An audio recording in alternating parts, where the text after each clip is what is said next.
Hey, hi, hello, good evening. Welcome to. Congrats on making it to the middle of the week. And for me, it's kind of like the end of the week because it's a short one because I got like a holiday coming up. Hope your week's going well. And if you got a short week too, congrats on making it there. And if you're halfway through it, well, hey, you got halfway through it. It's only another half to go. Good evening to you too. Thanks. Also, hello, Molecular Shadow Fox. It's good to see ya. Yeah, we are back here. It's the motorsport. Yeah, last we left off, we started. We made a lot of our way through the enthusiast tour. We're about to go conclude that, and then we're gonna start on the power tour. Always a pleasure to be here. It's always a pleasure to see you. So, without further ado, let's get in here. I think I turned the volume up because I was like listening to the VOD from last week, and I thought the game audio was like a little quiet. I know it doesn't matter too much since mostly you're hearing like car sounds and stuff, but figured maybe if anyone wanted to like listen to the speeches, no, you can do so here. Okay, so we're going into JDM Legends. In the late 1990s, prominent Japanese automakers like Toyota, Nissan, Mazda, and Mitsubishi went head-to-head in an intense competition for market dominance. Oh man. Taking giant leaps forward in performance by developing innovative, state-of-the-art engines. The Supra's 2JZ, the Skyline's RB26, the RX-7's rotary. Say what you want about the 90s. It seems like a lot of great leaps and bounds happened then. Now each will be raced and built into the I see they're forgetting the legendary NSX. Might be a licensing thing.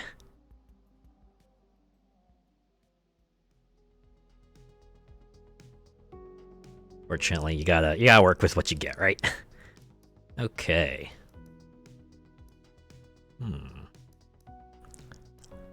All the cars from 1997 to 1998. Oh, I don't own any cars from any of these manufacturers, so you know what? I'm gonna go with Toyota, the Supra RZ. Not huge into JDMs, but there's something special about those 90s ones. Yeah, I can imagine. It's like just enough analog stuff left in them makes them kind of feel like a place, a relic of its era.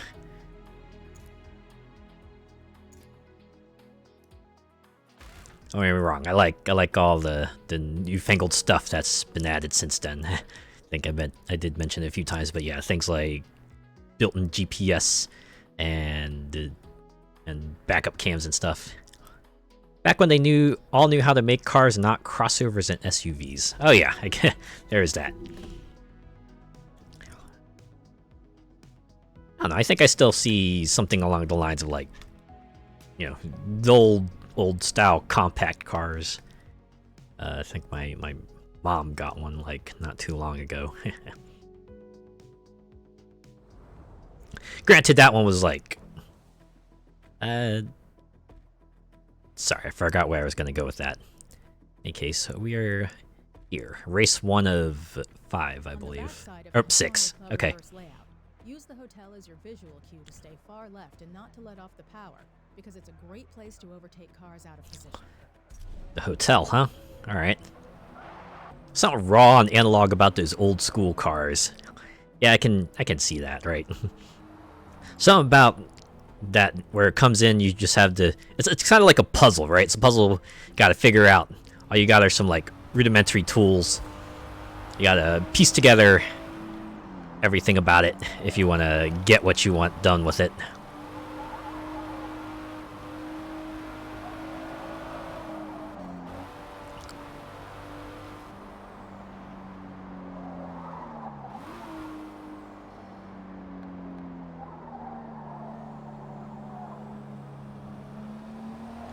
Yeah, I guess it can feel like a bit of a Wild West, like there's a bit of an element of discovery to it, bit of experimentation, bit of a thrill, because you don't know if something's gonna work or not, and just like praying that the whole thing just doesn't like completely spiral out of control somewhere or another, I imagine.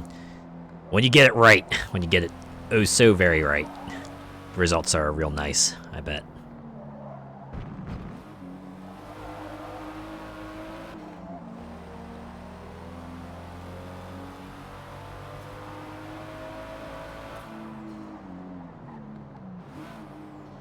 Oh man. I want to overtake that fellow, but they're racing on my line.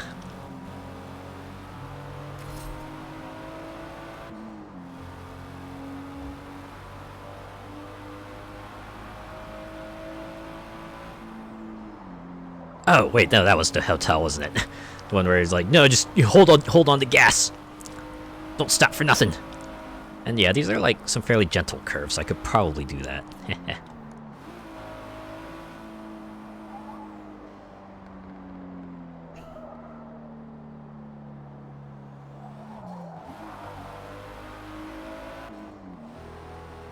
That reminds me, I don't think I've done the Rivals events for this like period yet. I should probably go do that. Maybe after this stream. Then again, I need to finish up the Forza Horizon 5 weeklies as well. I'm like pretty close to doing so. I think I have like the Ford Challenge thing and then the dailies to do, and then I'll have the 40 points needed to get the other car. I felt like that when I upgraded the turbos in my daily driver. I was worried I'd be putting stress on my engine and stuff.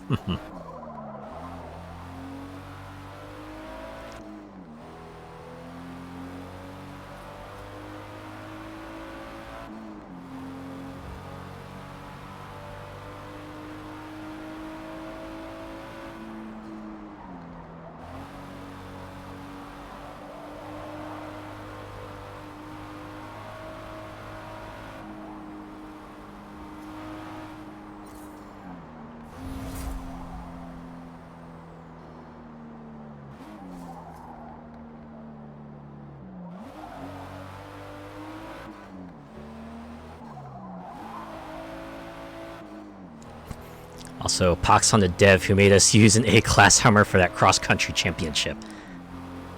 They're like driving manor houses or something. Yeah, oh boy, that that one was a little tricky, I will say.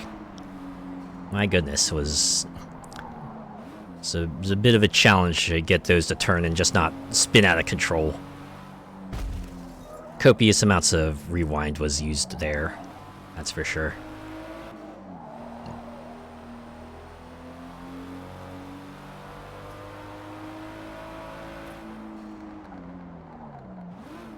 Thankfully, worst comes to worst.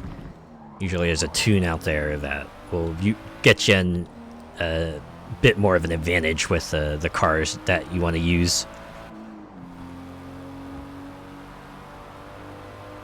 The good thing about the car selection being as limited as it was that it's fairly easy to find a tune that you could use to kind of overpower the AI in that event.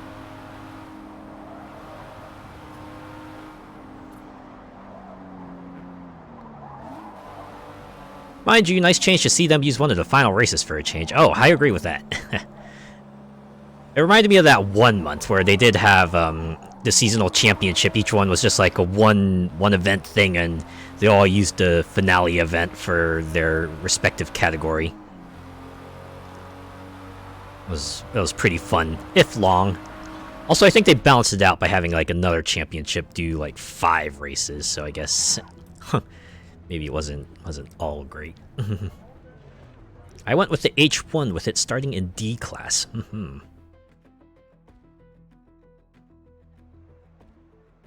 Forget which car I used, but I already had it like tuned for another event, so I just jumped into that and it got me through. Got me through surprisingly enough. Ooh, I'm real optimistic about my chances with this one. Alright, let's prove them right.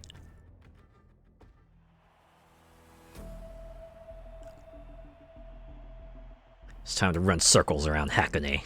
Or, you know, close to circle as we can get, because, you know, the track isn't a circle. I still like how there's, like, Mount Fuji in the background. I'm sure that's, like, accurate to the real-world location. But, Makes for nice scenery. It's a real good background. Some reason my mind just goes to like, what if the Castellade back camp was just like resting somewhere outside? You know, just like the next mountain over, they're all camping or something.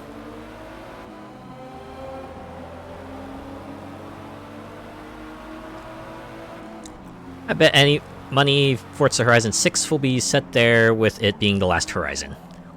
Would be a nice way to go out.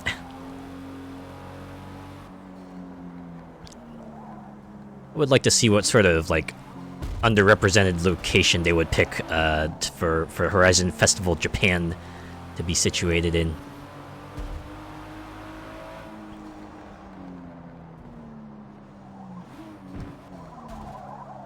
One thing's for sure: some of the road and off-road races, if they were to have Japan setting, would it be wild?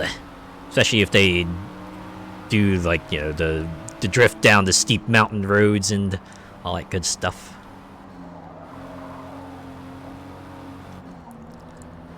I know a lot of folk have been demanding Japan for years now.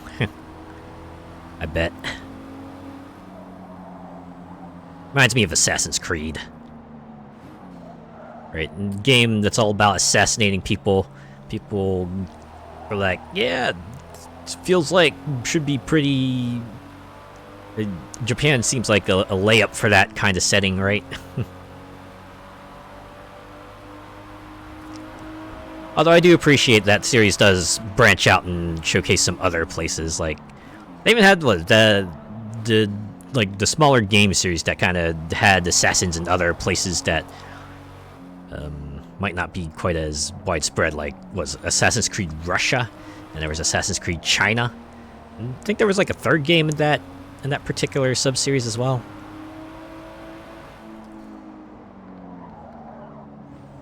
Personally, I'd gone with something like Scandinavia or Germany for Forza Horizon 5.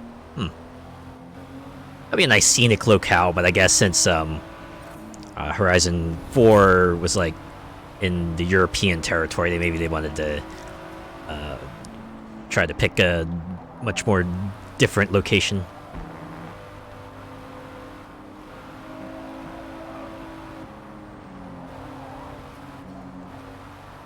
Also, 2 was like in France and Italy, so...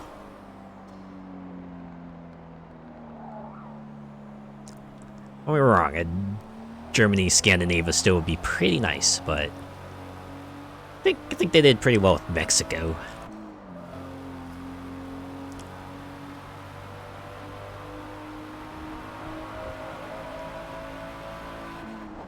Thing is, they haven't really represented much of Mexico's car culture besides the Beetle and the Suru. I can see that. I can see that. So see that concern there. Yeah. Certainly put a lot of emphasis on the vocho, as they like to put it. Good old Papa Fernando.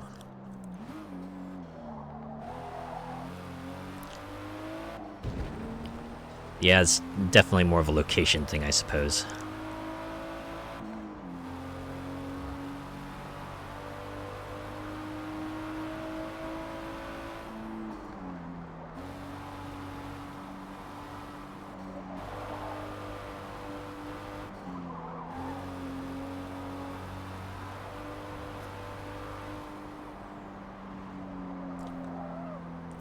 But in any case, Japan's probably a good place to set it, because I don't think there's a Forza Horizon within like the Southeast Asian territory yet, so that would at least put it on the map, literally and figuratively.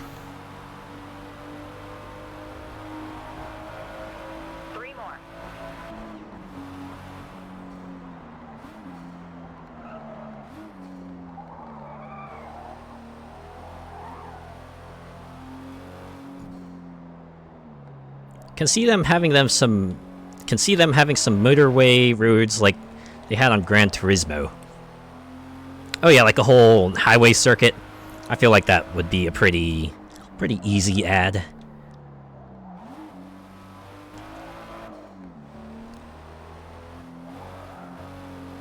see those in like other sorts of Japanese racing games a lot. Always have that one track that's just like completely on the highway. Right, you might see like bits and pieces of the cityscape here and there, but it's all highway track.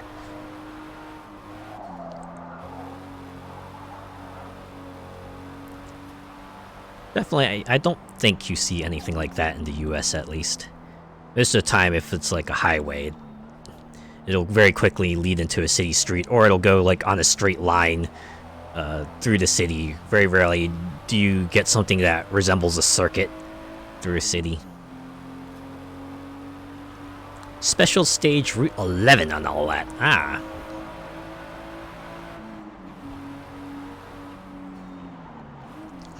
You love your straight roads there. Oh, let me tell you about them. You're like, the straight road is kind of like a thing you see in a lot of shows. Especially the ones that are like situated in the Midwest.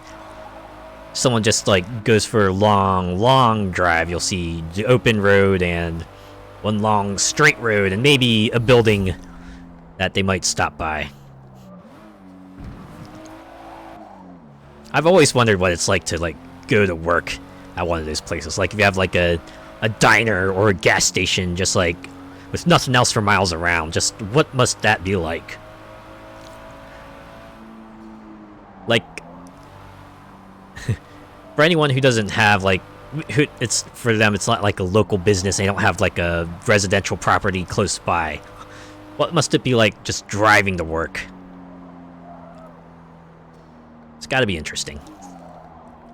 At the very least, imagine you could probably get some interesting stories from anyone who might stop by there. So I imagine the uncommon frequency with which people would stop by there would result in anyone who does stop by there having a good reason to, you know, be on that road or at that particular location. Tumbleweeds blowing past and all that. Would be like living the real-life gas station simulator. Ooh. You know, Gas Station Simulator is not as a game I haven't played yet. I've seen people play it, and definitely lives up to its name of being that middle-of-nowhere sorts of service station that's been super dilapidated and you gotta get it back into working shape. Then again, I have like a bunch of simulator games that have not gotten into yet, but I would not mind it trying out at some point. Mostly it's like House Flipper and PC Building Simulator.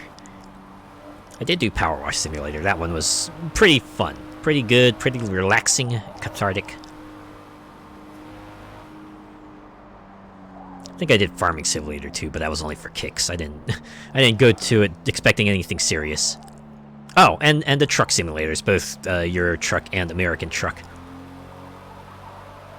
There was actually that sale recently where I got like a bunch of DLC for like both games because my brothers and I were like super getting into it. I don't think I could cope out there in the middle of nowhere. I need a coffee shop close by. Yeah, out there it really would be just like you and your thoughts and maybe conversing with anyone else who might be out there, but they're in the same situation you are, so they might not have much to talk about. When I think about it, that would be like a real good reason to kind of just get some stories from anyone who does stop by, because, well, it's like the most different thing you've probably seen for a good long while. But yeah, I'm with you there. I don't think I would be able to handle being out in the middle of nowhere. Just, can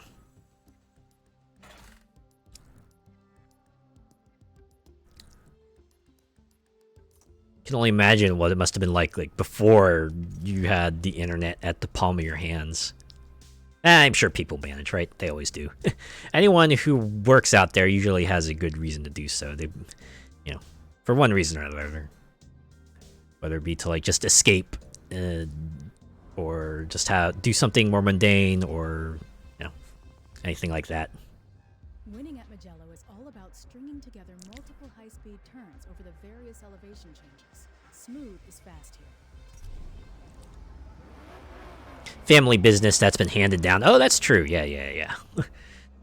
Although at that point, I'd probably feel for those folks if they didn't want to get into that, but that's a whole nother story.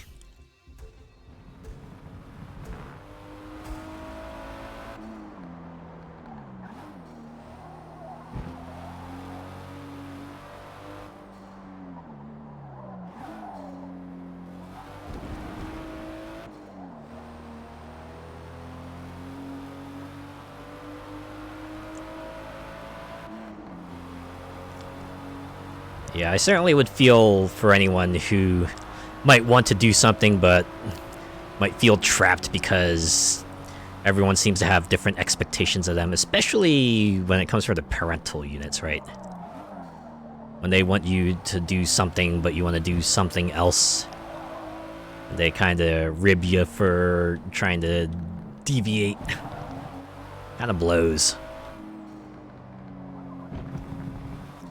I'm all too familiar with a parent wanting to join the family business.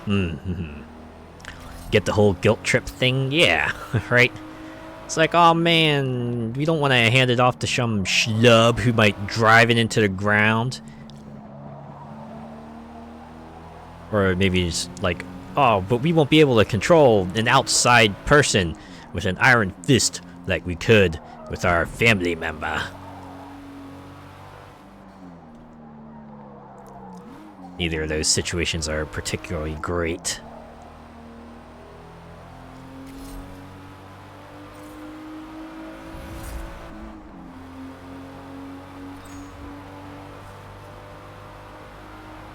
Oh man, target lap time. Let's go.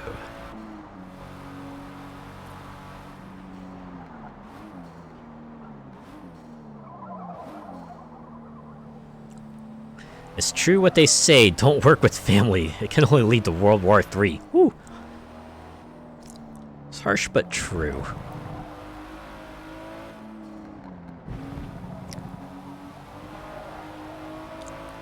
Yeah, the thing about putting family in the business environment is that sometimes you get the folks that can't separate business from, like, personal issues and, you know, it just spills over and things get, like, super awkward.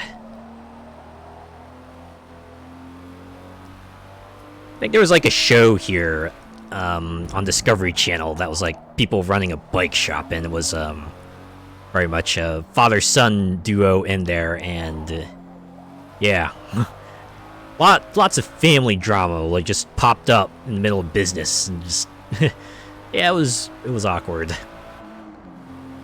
West Coast choppers? Probably, yeah.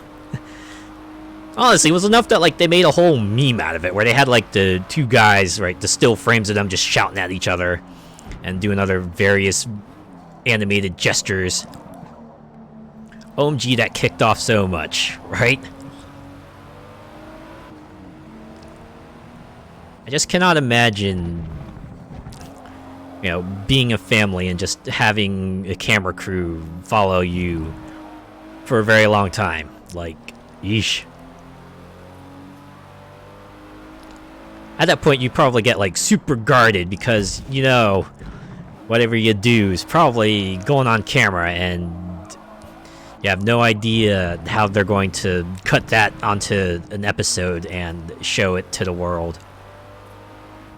It's what Discovery do, yeah. What they do now.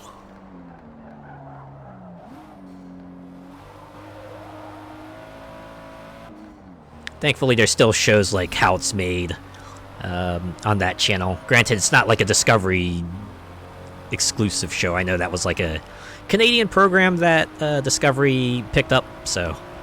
But still, at the very least, you know, they're still trying to do that sort of kind of learning educational program here and there.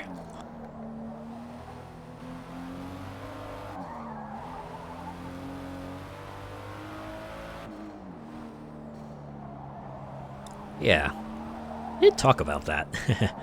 It's like things like Deadliest Catch that kind of sent them in the direction of we'll follow this group of folks that you might not care about otherwise, and give them some time in the spotlight. At first, it was like pretty fascinating, but then, you know, it became more about the people than it did about the job. It's like, Well. Shame that they don't even show repeats of Mythbusters on there anymore. Oh boy, Mythbusters. Yeah, that is a bummer. Didn't they try to bring that back? Like after they ended the original run with Adam and Jamie, they had like a whole program where they were like searching for the next Mythbusters duo, and then they started a new series with like 2 new hosts, and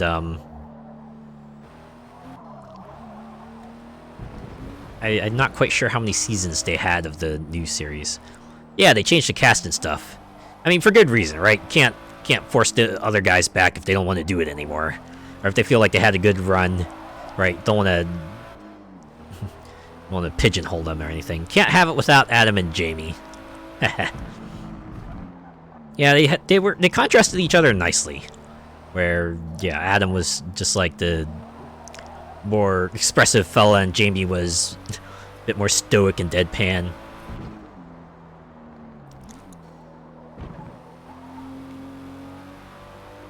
And then the other crew they had with that were like brought in to do some other myth testing as well. They were pretty cool as well. I think some of them actually like went on to do other things. Yeah, Troy, is it Tori, Grant, and the woman? Yeah.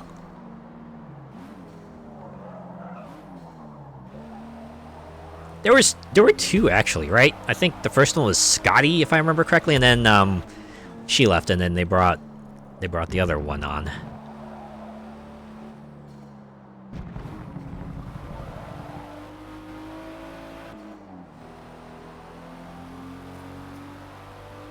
Oh, practice is done.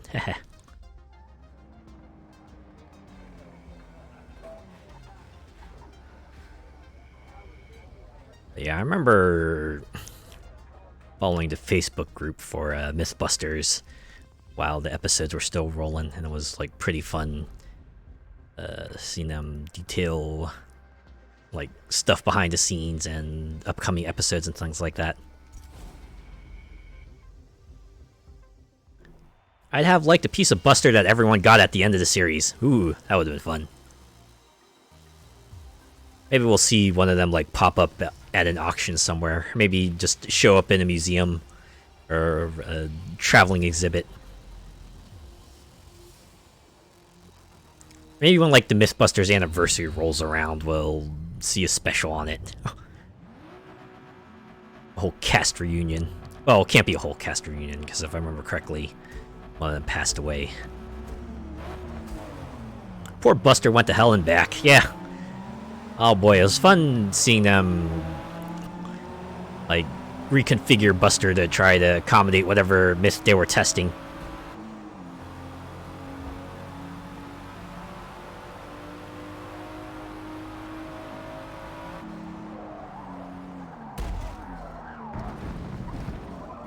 There's one I remember specifically where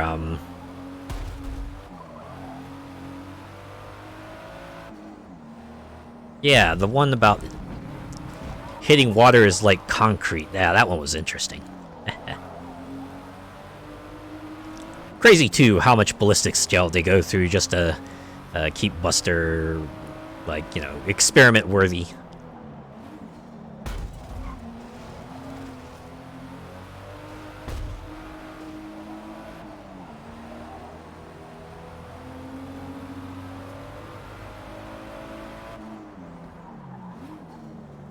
Loaded him up with accelerometers.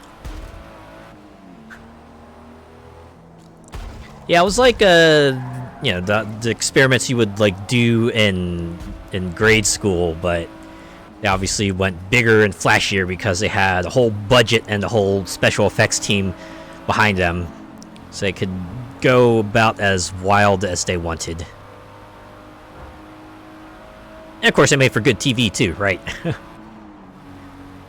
Yeah, sure. You want to test a myth about dropping things in the water? Let's make it big and splashy, and include all sorts of special devices to make it seem extra special.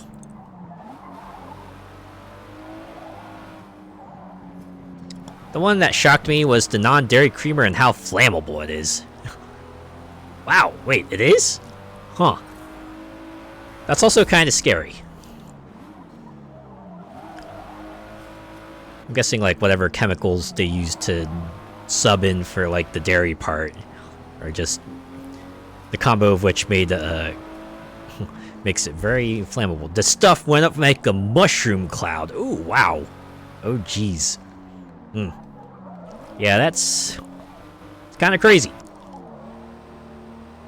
Also means you probably don't want like a source of flame near them. I wonder if that's like something that's just established at restaurants. It's like, yeah, okay, so here is the non-dairy creamer. Make sure you never put that in the smoking sections, like ever.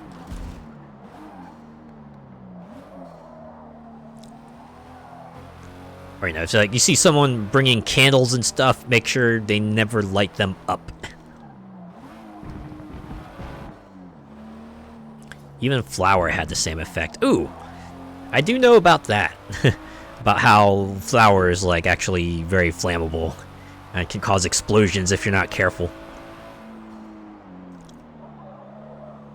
You know where I read about that was actually like in a video game where something to that effect happened, right? They were like, you know, this was like a klutz character, and I guess they were trying to right? It wasn't just like randomly clumsy. This was like actually kind of had like a scientific backing to it, right? It wasn't just like, oh, things are randomly exploding. It was because flour was in the air and then they lit the stove and kablooey.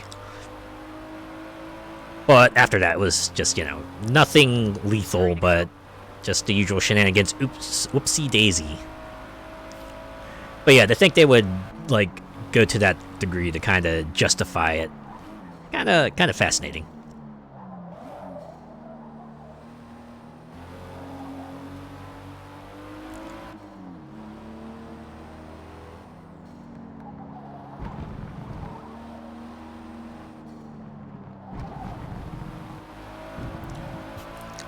Always like the high-speed camera stuff and seeing the shockwave.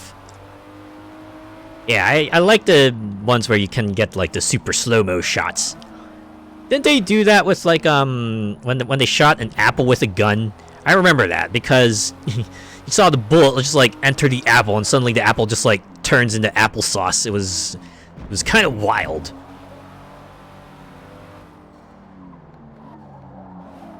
It's like you hit the right spot and suddenly the whole thing just like falls apart just like that.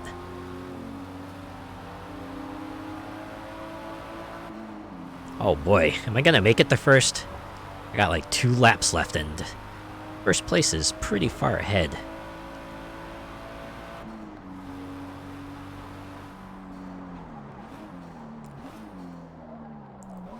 But yeah, there's also like other slow-mo shots where they just drop things onto the ground and you just see like, you know, the complete object just before it hits the ground, and then once it hits the ground you see things start crumpling and flying apart and breaking in bits and pieces just flying everywhere.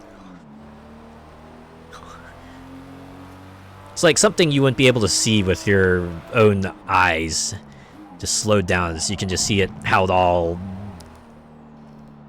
works out like the way it does, how the physics turn out the way they do. That and cutting down a tree with a minigun. Yeah. It's gonna be fun to watch.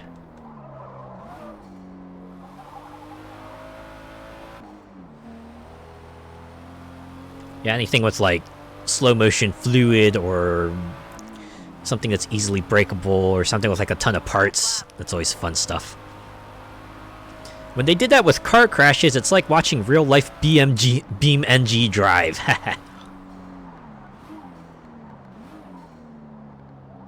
You get to see it all its glorious detail, and they're breaking apart an actual car for it too. Wow, I'm kind of approaching this first place. I might be able to pass them. It all depends, though. And even if I don't, no biggie. I'm getting the bonus anyway. I'll just miss out on a couple of credits.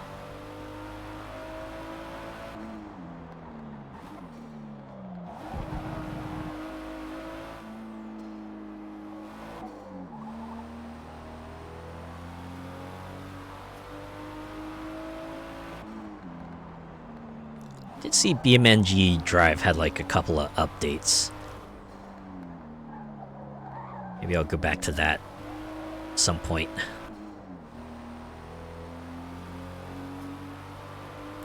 That's how I learned how tough that truck bed spray stuff is. Can survive a crash into a barrier. I would hope so. Imagine if you're like carrying stuff on a truck bed, you would want to make sure that thing gets like a ton of support. Especially since it's meant to be driven over long distances and stuff like that.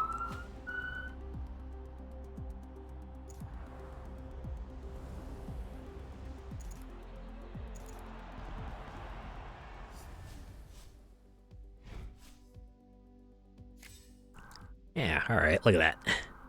14,000 credits. Got a lot of parts too. Anyways, we're moving on.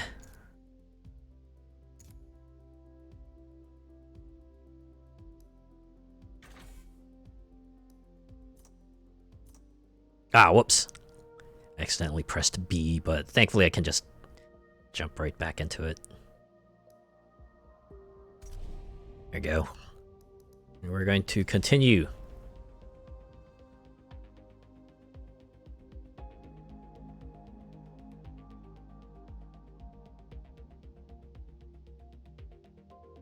It was bizarre to me when I was over there, seeing pickups with that netting across the back instead of a tailgate.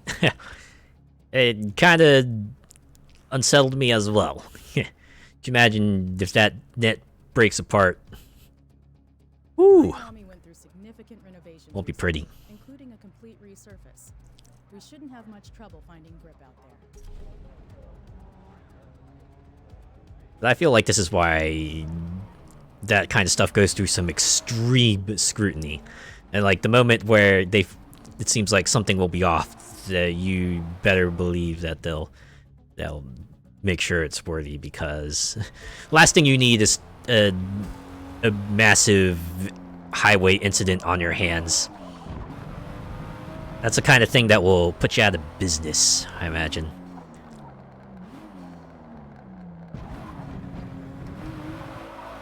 Or who knows, maybe I'm just too optimistic. Maybe there are some folks out there who will try to pinch as many pennies as they can, even if it's at the expense of safety.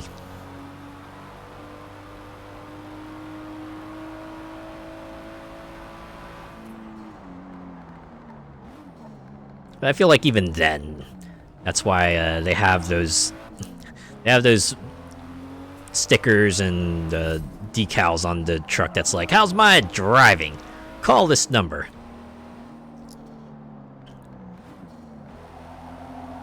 There's always going to be those who cut corners. Yeah, I've come to learn that, right? People who will put money above all else. The ones who will see fines as not like a lesson to do better, but more like a business expense. That always blows. Or who will try to skirt the line and, you know, do it just like under the limit of whatever regulations requires them, just so that they don't have to do it. Again, not following the letter of the rules, but not necessarily the spirit of it. Man, those kinds of folks really grate on me. The ones who try to talk about technicalities and stuff like that. More people would understand why such rules were in place and actually follow them to that manner. It would be nice, but unfortunately that is not the case.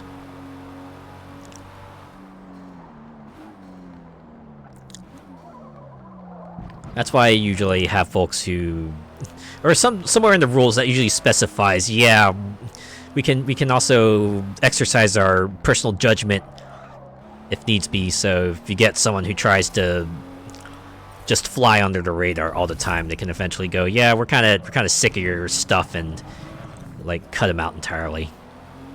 I wonder if anyone really calls those numbers. I think I know some folks who have. least I've read stories of it, so maybe it's not as common as you may expect, but imagine someone out there genuinely does so for genuine reasons. That's why you get those morons who get box vans and trucks stuck under low bridges. Well, in that case, that's more like a physical thing, right? It's just like, yeah, you have to obey like height. You do have to pay in mind those height clearance signs because it's a literal thing, right? You can't skirt by there. If you try to go through a place that your vehicle is too tall for, then you're just gonna cause problems for yourself. It's not a case of, well, this doesn't apply to me, because it's going to apply to you whether you like it or not. Many have tried, all have failed. Yeah.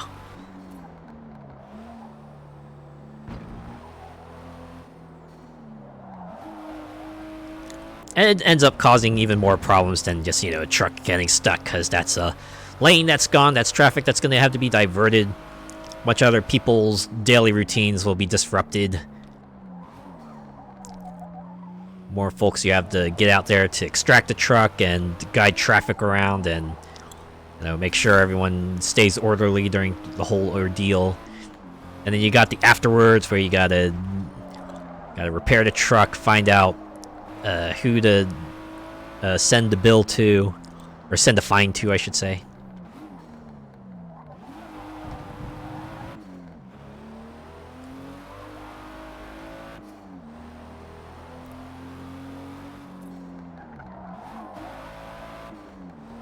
Certainly a lot of hassle.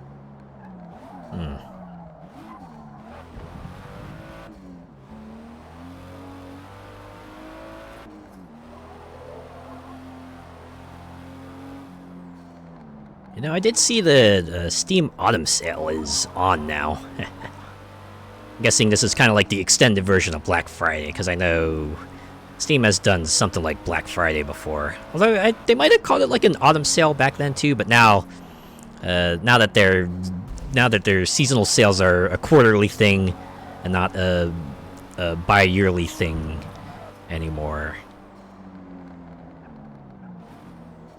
they've just expanded it. Saw that myself earlier. Had not had a look yet. Well, I mean, it's a sale-ass sale. I think the big thing they've got going is you get like a sticker. You get like a sticker every day, but it seems like they're doing that for all the sales that they've said they were going to have in that one post, like at the start of the year. Hopefully stuff on my wish list is on sale.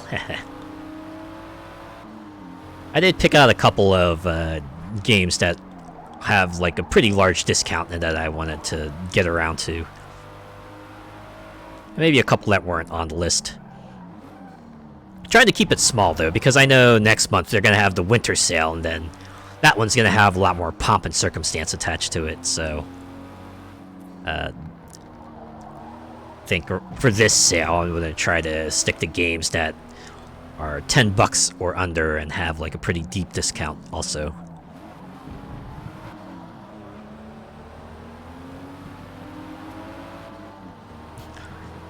I mean, I get why Steam would have a winter sale when they do, because Black Friday, but having it just like be a month off from the winter sale. Did I say winter sale? I meant to say autumn sale the first time. But yeah, having an autumn sale just like a month before a winter sale doesn't seem... I think maybe that would be better situated in like, say, September or even October. space it out a little bit more. Or maybe that's the whole point. They want people to, like, maybe forget about the autumn sale and then get FOMO. And then next month rolls around. Oh, hey, here's the winter sale. Got all the discounts returning, and they might be even bigger and better. Here's your chance to get the things you missed out last month. I'd love to know how the hell Black Friday became a thing here. It's a US thing, not England. Chalk that up to globalization. Any excuse to bring the people in, I guess.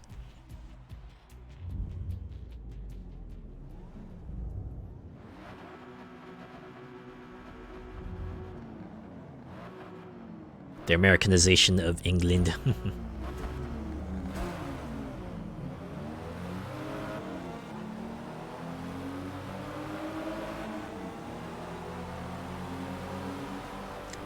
Yeah. At least in the US, it kind of sort of tracks because it's like a post-holiday sale, and everyone loves post-holiday sales, but certainly doesn't make sense everywhere else, because, you know, we have Thanksgiving. Well, we have US Thanksgiving. I know Canada also has Thanksgiving in October.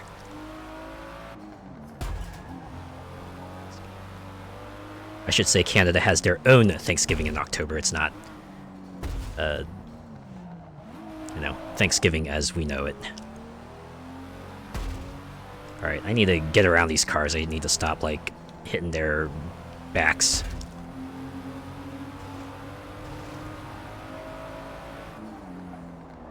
First one here. We near enough had riots on Black Friday, fights breaking out and all that. Well, that's a bummer. That's the one thing I do not like reading about.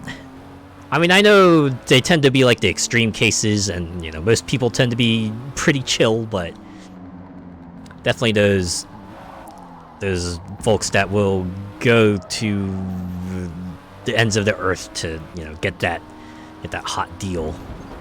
Oh. Yeah, I'll have to get 20% off a TV.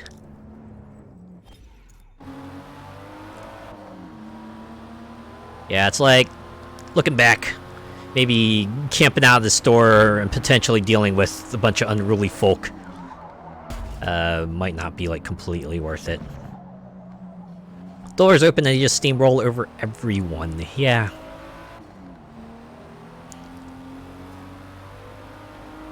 Honestly, I only did the thing where I woke up, like, very early in the morning and went out to the store early, like, maybe a few times. After that, I was just, like, pretty content with just going, like, midday.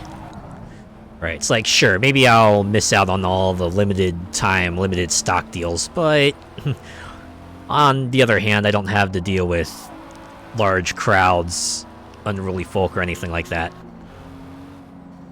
And it started getting even worse when Black Friday started bleeding over into Thursday. That was the point where I actually just, like, nope. Just did not want to participate in that because, you know, say what you want about Thanksgiving, US Thanksgiving itself, letting people just have a whole ass day off is something that we should have. People shouldn't have to come in, like, Thursday night to go work and stuff. Like, come on. Let them either rest or spend time with their family. Either way, don't make them work. Sheesh.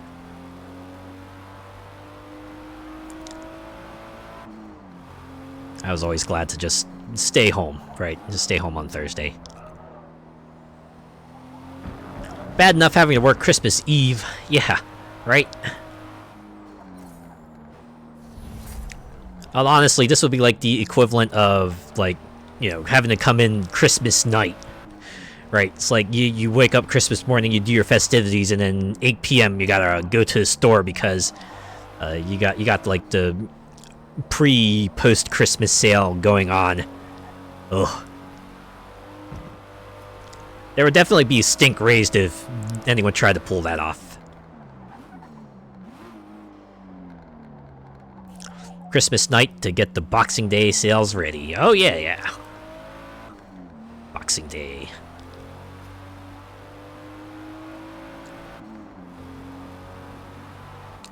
I think there are some places over here that have started calling like the post-Christmas Day sales Boxing Day.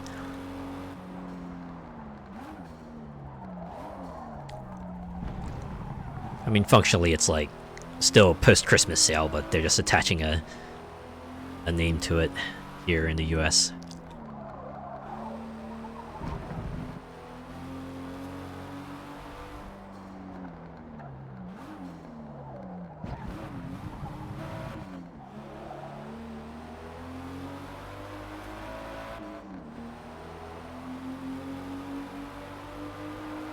Just a day that is an excuse to get drunk and slob out like a beached whale.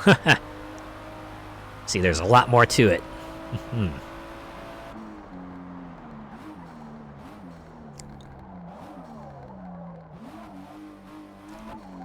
Then again, you could probably say like every holiday is a good excuse to just get completely drunk off your rocker.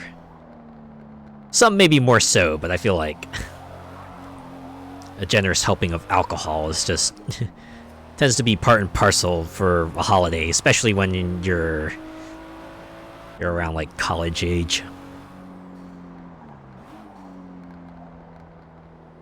At least that's what my friends did. I don't know. They will take any excuse to get alcohol and get drunk, even if it's going to cons. I might have said this already, but I did have a friend who just anytime we would go to a con, he would just like buy a bottle of Everclear and orange juice and just puts them together. Weird mix, as I've been told, but I guess that's what made him feel anything anymore. Everyone overdoes it on food and drink-wise at Christmas. Yeah. I don't know why Christmas became like this grand old spectacle. It's like your one chance for the host to show off what they can do for being a host. My work usually puts on a free bar for Christmas. Wow. Your work sounds awesome.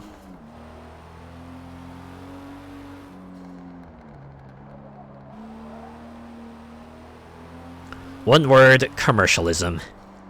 I definitely feel that. Especially with regards to how hard they push holidays. Like, even when I was younger, I remember getting annoyed with just how much earlier they would keep pushing Christmas. Like, they would start even doing it before Thanksgiving, which admittedly only a thing here, but, you know, even then, it's like seeing Christmas ads before December kind of rubbed me the wrong way. And you get to the point where it's like Halloween's done, suddenly, boom, all the Christmas ads come rolling out. Like, just give us some breathing room, please. Come November, it's like, okay, time to get the Christmas adverts on. Yeah, I mean, we even had like a whole big deal this year with the whole Mariah Carey defrosting meme. Which admittedly did lead to a funny moment where Carrie had a video where she actually got defrosted and started singing that song. Halloween's like, oi, it's my time first, right? But nah, they get their own lead-in too. You know, it's like even here where July like ends and you start seeing hints of Halloween ads start popping up, and you know, once September rolls around, they start going hard. It's like, oh hey, it's autumn. You know what happens in autumn? Halloween. Like, we don't even get like a general autumn holiday unless you want to talk about like spice, apple cider, maybe cinnamon. As soon as Christmas is over, it's time for Easter and Valentine's Day. Yeah, Valentine's Day. That's the other one, right? Once the new year rolls around, you start seeing the hearts and the chocolate and the cards and everything else. Yeah, and then after Valentine's, you might see like a nod to St. Patty's Day here and there. But that's mostly for adults because, you know, St. Patty's Day tends to be associated with getting drunk, off your feet, getting absolutely plastered, stone-faced. Yeah, Easter will be the one after that. Well done. We finished P1.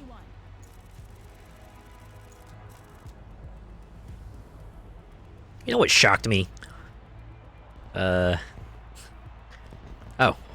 This town looks like a war zone after Patty's Day. That does not surprise me.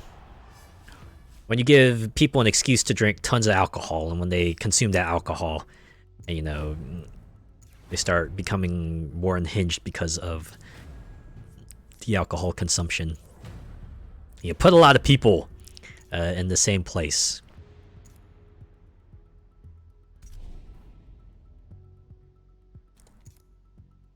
Everyone's boozed up and there's a parade and stuff. It's chaos getting about, I bet. So when they go about your day, you just gotta dodge everyone else.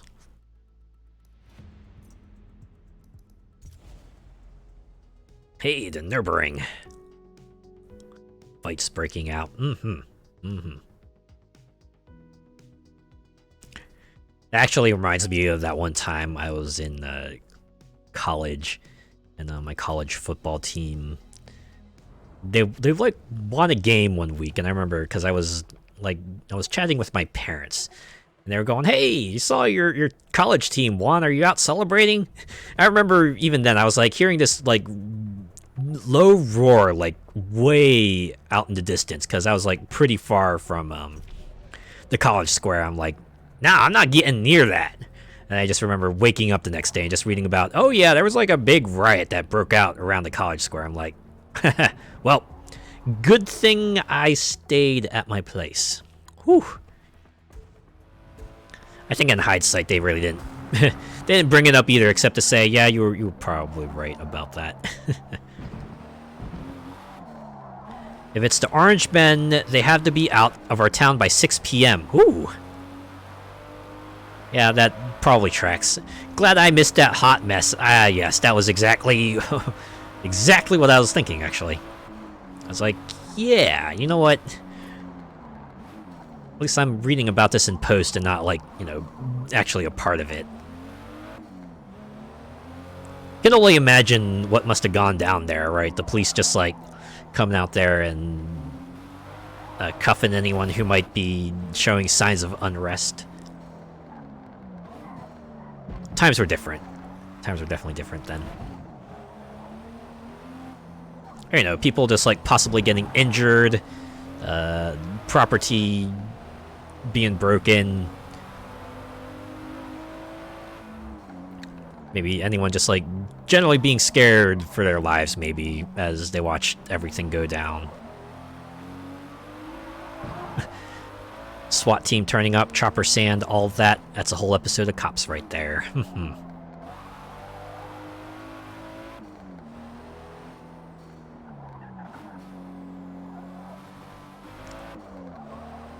Really was Cops that kind of just paved the way for that sort of style of reality television. Where he just showed, like, the aspects of life that you might not see otherwise. Maybe glamorized to an unrealistic degree.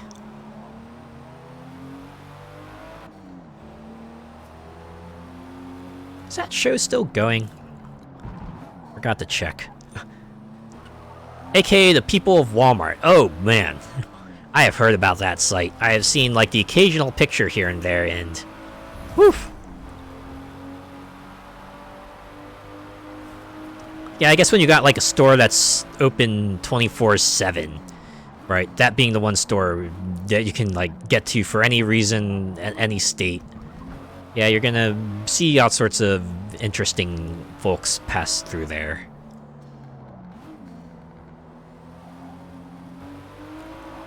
Yeah, the words "no shame" come to mind. It is interesting.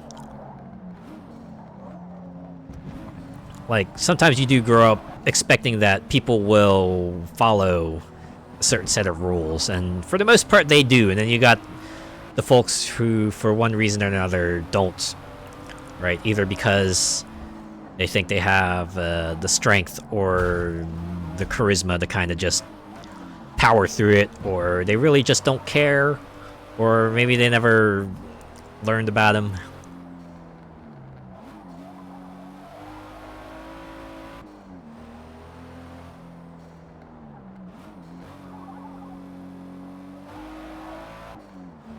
But I guess on the flip side, it's kind of fun just, you know, seeing something like a Walmart store in another location, and just going inside and seeing if they have anything different from what they have back at home.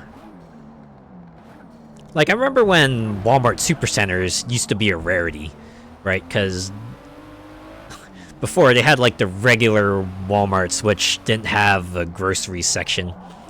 They had, like, the electronics, the clothes, you know, the packaged supplies, maybe boxed snacks and have all that, but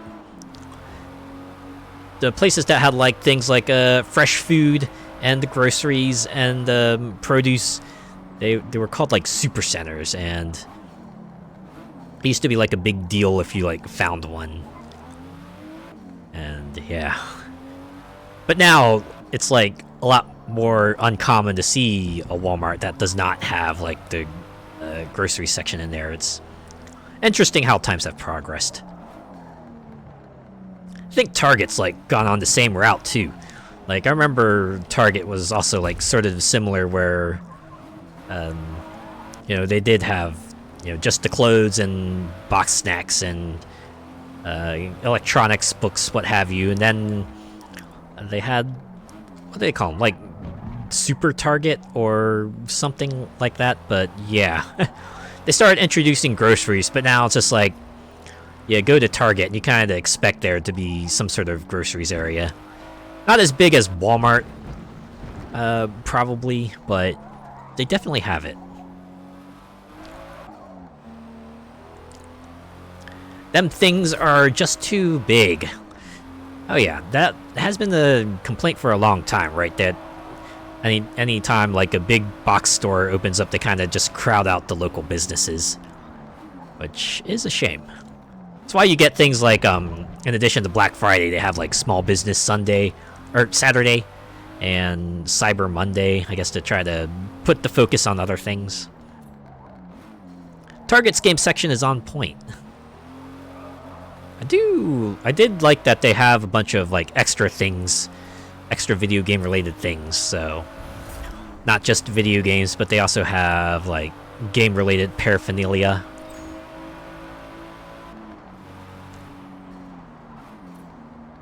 What supermarket needs a McDonald's and a Subway inside? I've always found that amusing. The store having like a restaurant inside there. They really do want it to be a one-stop shop. It's like, yeah. You go in there, shop, then go grab a bite to eat, and then, I don't know, shop some more or leave, whatever.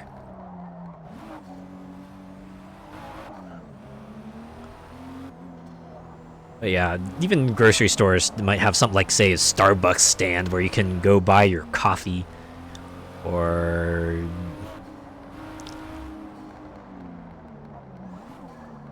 what's next? The Walmart car dealership? You say that, but I think like the parent company of Walmart does have another like chain warehouse store where one of the services they offer there is actually car tune-ups and stuff.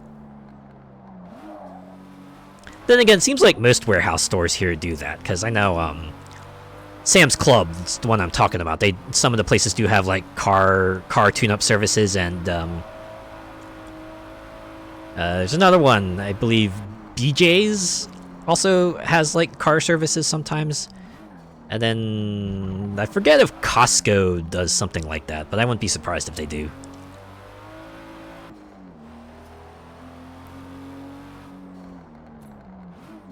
Says a lot seeing as Walmart owned one of our biggest supermarket brands here. Ooh. Yeah, and then occasionally you'll see like some of them offer up gas services as well. So you not only get a tune-up, you can also fill up your car there if you wish. They'll usually like provide an incentive to do so one way or another. Usually if you like buy groceries and stuff, you'll get like a discount per gallon.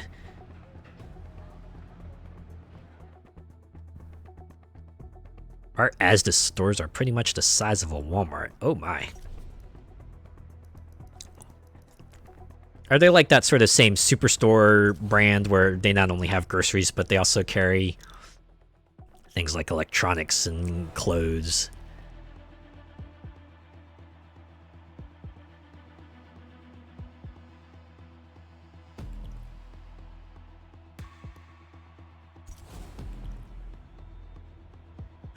Groceries, clothing, electronics, the whole shebang. Yeah. The store. You come in here, you can get everything you need.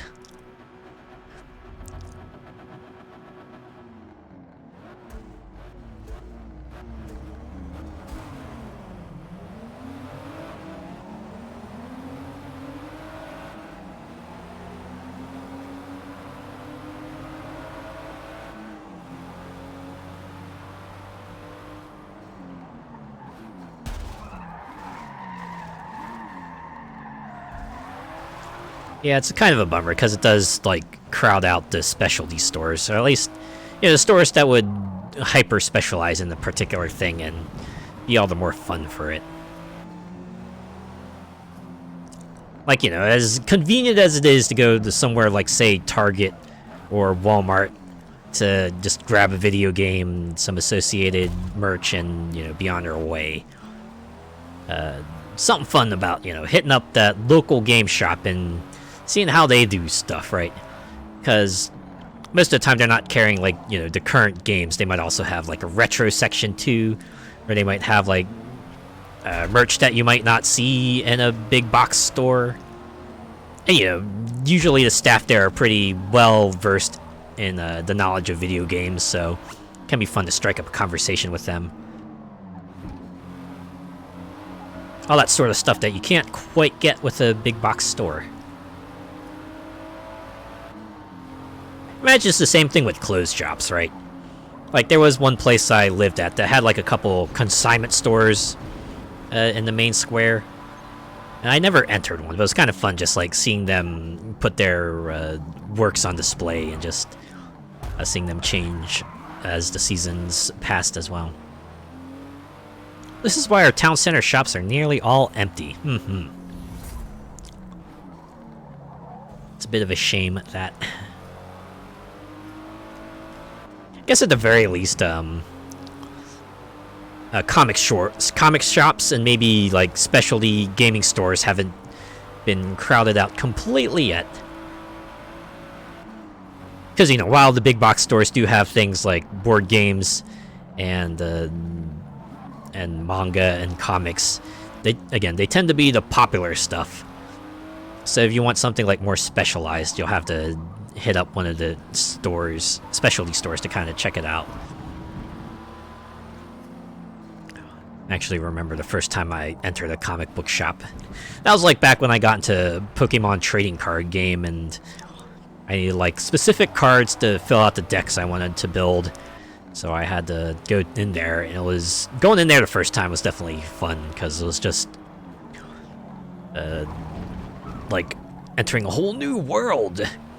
A world that I didn't even know existed. That had all the stuff that I wanted to see and then some. It's kind of cool.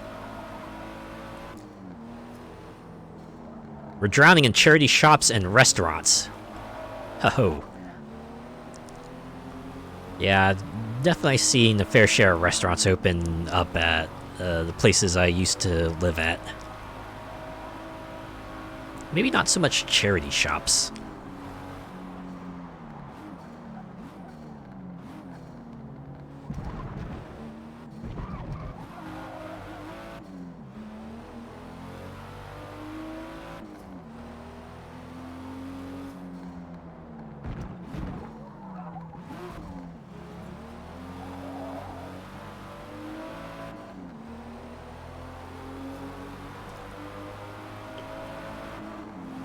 There's a shop like that in the city. It sells manga, graphic novels, merch, and all that good stuff. Good place to pick up posters.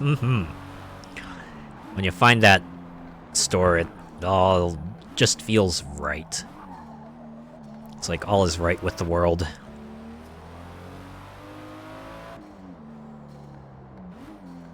Especially when you find the folks who know their stuff.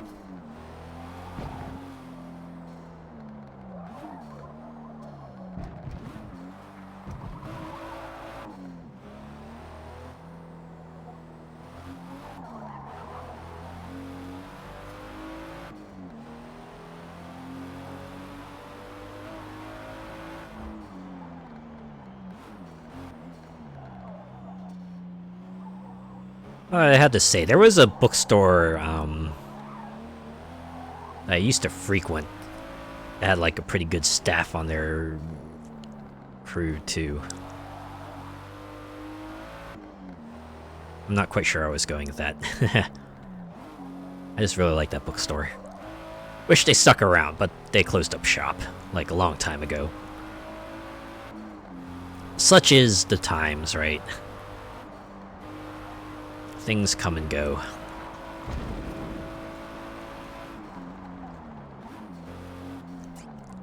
They were good too, because they'd order you stuff if they didn't have it on hand. Oh, that's the mark of a good store right there. They say they don't have the product, but they'll go out of their way to find it for you. Or even just like, get it straight to you.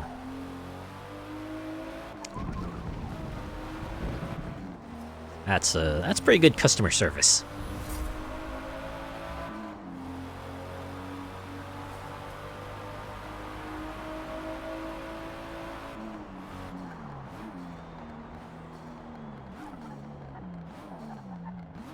I think one library I went to was kind of like that, where if you were looking for like a particular book for like whatever reason and they didn't have it on hand, they would have access to like a database where they could like check into and go, all right, so this other place has it. Come back in a few days and we'll be able to get it shipped over to us, and then you can borrow it for a while. It's like pretty cool. My local independent record shop would do that too. If there was any manga VHS tapes I wanted, they'd hook me up. Oh, that is rad.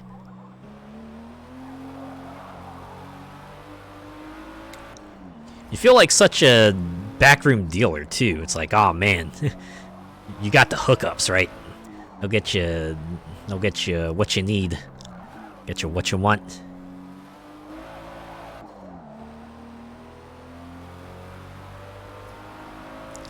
Or it's like that one song by Journey. Any way you want it, that's the way you need it. Any way you want it.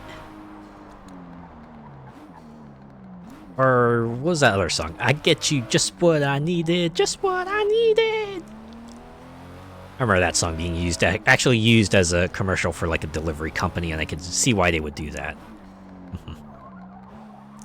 A nice riff to it too. You want Urosuki Doji? We can see you right. Man, actually reminds me of that one time way long ago.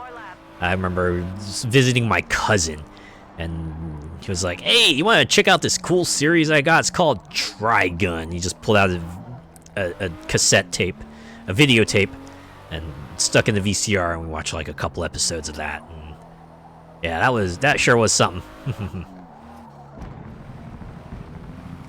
Or there's another one he had too, but I forget. It was called like Ghost Stories or something like that, but that one was pretty fun too.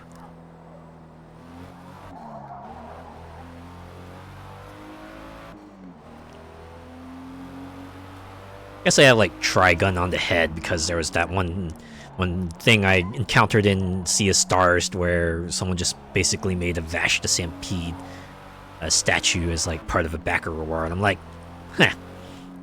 Someone actually paid money for that. But you know what? They did it, and the devs put it in, so they made their money talk. Every collection needs the Genocyber.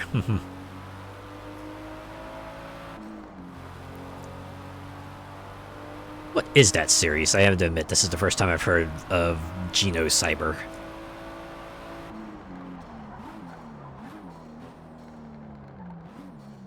I have to assume it's like a sci-fi series from the name. Something to deal with, like, maybe robots, I'm assuming. Robots and genetics? That's my guess. Or who knows, maybe it's like a reference to Mario RPG. Ha ha ha, no, I'm kidding. I'm kidding.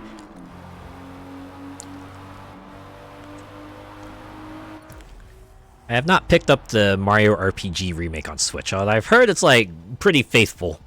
And the graphical update is pretty good too, so I'll probably get it down the line. I don't know, I picked up Mario Wonder recently, and I still have yet to like finish that, so kind of holding off on buying like more Nintendo games at the moment.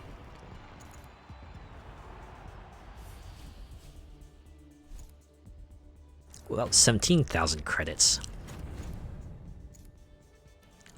All right, we're off. Oh, we're back. We're back to Hakone.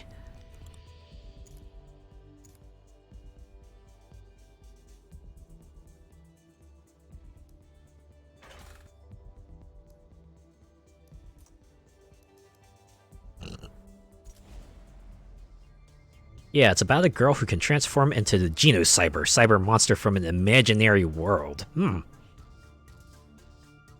Certainly sounds like a premise that would get kid me peaked. 92 to 93. Ah. Can already, like, imagine it in my head. Some good gore, too. Certainly saw that a lot in, like... I'm sure that was, like, one of the draws, right? At least in the US, where we're used to cartoons maybe just being more slapsticky in nature. Just seeing, oh man, this animation has blood and body parts. Or, you know, it just gets a lot more over the top in a different way, right? Whereas US cartoons would be, like, more silly. This was more along the lines of cool, which I think was part of the draw.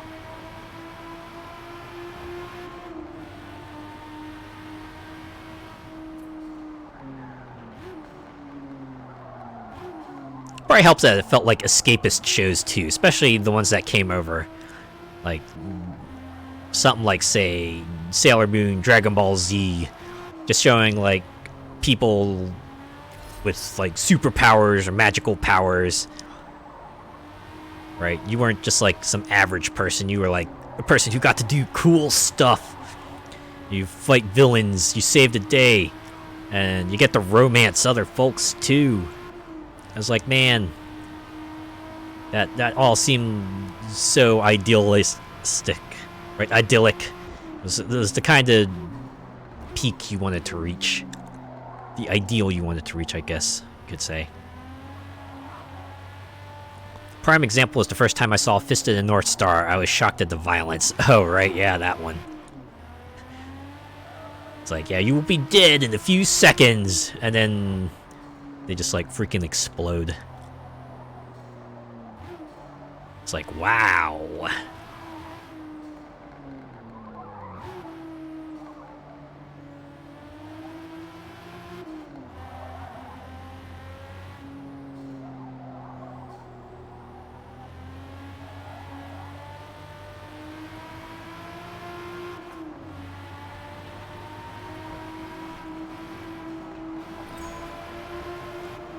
Amazing how Cartoon Network actually showed Frieza being cut in half in the original run of Dragon Ball Z, but in the repeats it's all cut out, as well as the blood.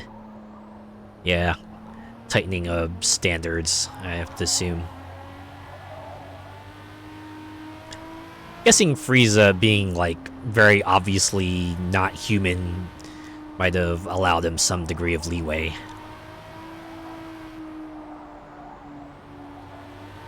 Like, you could imagine if we're a more human fella getting cut in half, they would find some way to edit around it.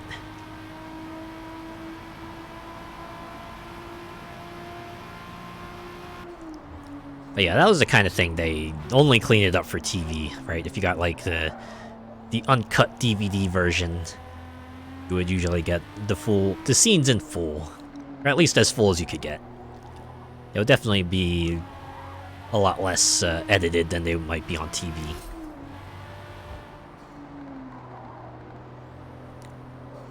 So I do remember some of them being kept in for the memes. Like, I think someone was talking about the dub.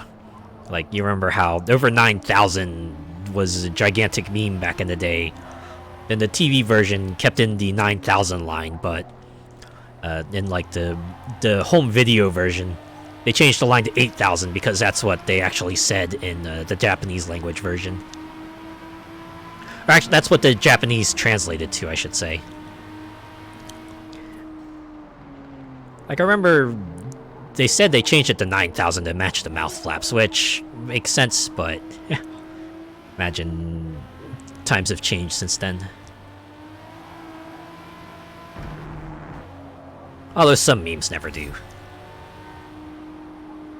Like, obviously, over 9,000.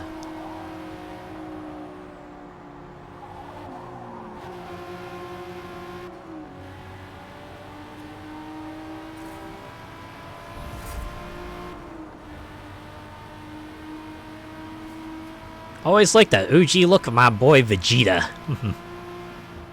He's like one of the definitions of cool. Look at him. He's like a brooding fella who is super cynical and not idealistic like Boy Scout Goku. He's willing to be ruthless and stuff like that, right? Yeah, I can imagine the edge would catch on to certain folks. A human version of Shadow the Hedgehog. Yeah, exactly. He's just like me, for real, for real.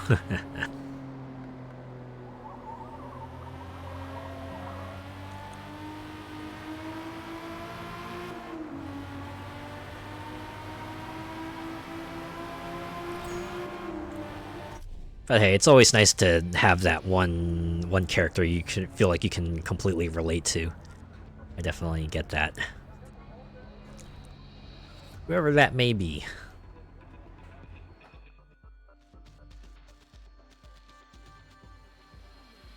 It's always fun, like, seeing people just, you know, anyone who maybe liked those sorts of characters back in the day, or other characters too, go back and go, oh man, why did I ever like them? Man, I was a weird fella back then.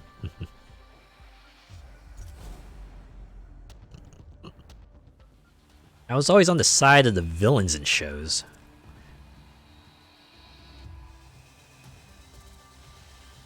Yeah, it seems like they get to do all the cool things, right? They get all the cool toys, all the people that kind of follow their every word.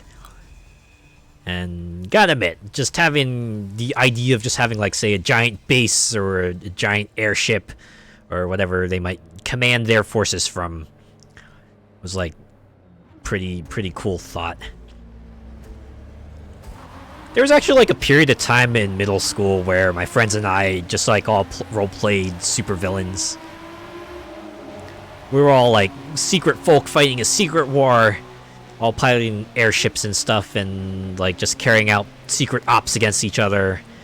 And, looking back, that was probably what people would call these days a chuny phase. I feel like that was, like, when I was at my most chuny. Whereas some people might go, I have this dark power sealed in my eye. I was like, I am actually leading a secret force that is taking over the world and no one even knows it. And then they go on and ruin it with a monologue of what they're going to do. Happens often enough that they actually made a point of it. Like, yeah, everyone remembers The Incredibles. Ah, you sly dog, you caught me monologuing. And then he goes ahead and gets defeated by it anyway. Oops. That sounds fun. Oh yeah, it was. It was fun up to the point where we started trying to put a rule set behind it.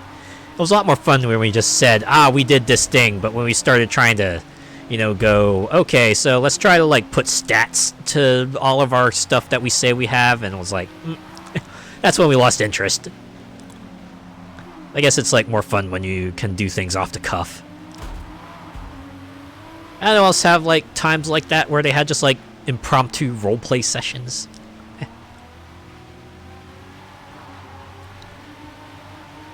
I don't know, it's always great when like you and your friends just connect on a level and just start playing along, because y'all are like on the same page and just start rolling with whatever someone might have going for them.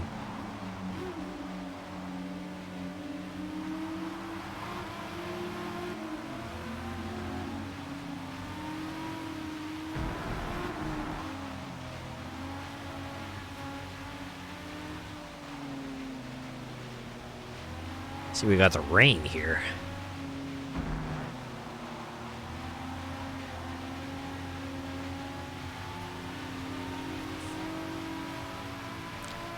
I started to like those driving games where they not only have like the rain effect where the water hits the camera and you get just like the, you know, generic rain effect, but you get that sort of rain effect that looks like raindrops are just like coming right at you, because that's what it would look like from the perspective of driving. So if you're going fast enough, it kind of looks like you're entering warp speed or something like that. It's fun. It's like, oh man, they've gone plaid.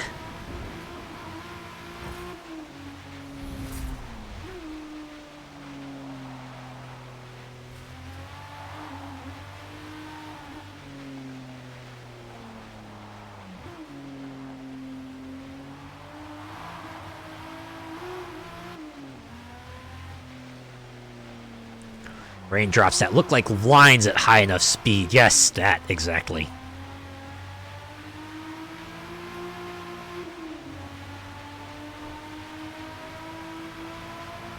And if the rain's hard enough, you just see like giant splats on the windshield.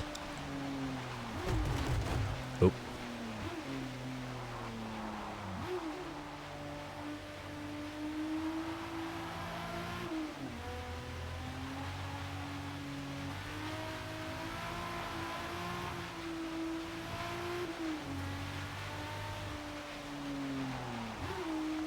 Yep, had that last week during the storm we had. Ooh.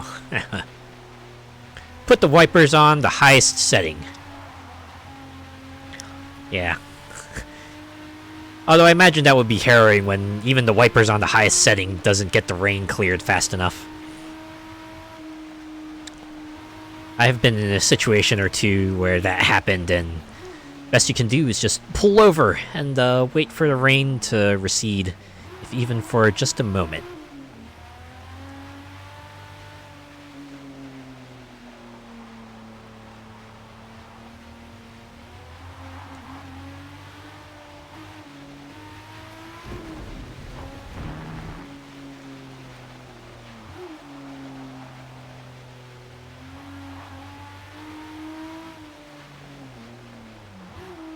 And the joy of the window getting all fogged up with the condensation. That was also a worry, especially in the morning. That was the point where I very much learned how, like, to mess with the heaters and, like, the various, heating elements buttons on the panel to make sure I got that clear windshield that won't get fogged up when I'm driving. Because obviously, the last thing you want to do is fiddle with those settings when you're on the road and your vision is rapidly decreasing.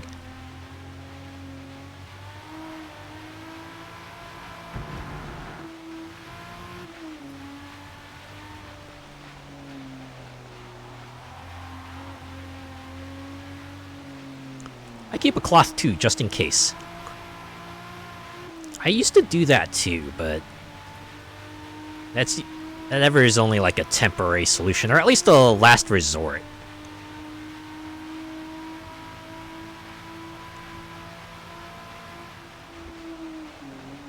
And definitely something you want to like maybe pull over before you start doing something like that, because yeah, you do have to reach forward to, you know, get at the windshield to wipe it down. If in doubt, I'll use my sleeve. There is that.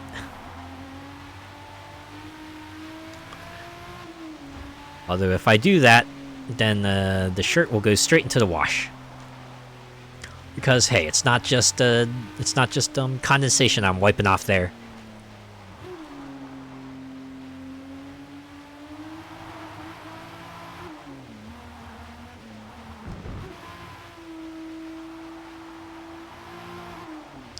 Dust. I'm mostly talking about dust. I'm sure that's like obvious, but just wanted to make that clear.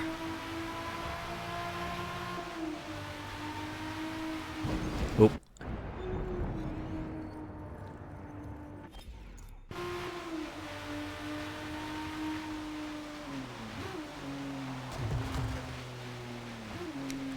You had me confused there for a second. Okay, I figured as much. That's why I felt like maybe I should say it. I mean, don't get me wrong. I do clean my car. I did clean my car when I had one, but you know, I'm not out there doing it like that often. So there's going to be a dust buildup. Never so much so that things become obscure, but you know, it's gonna build up one way or another.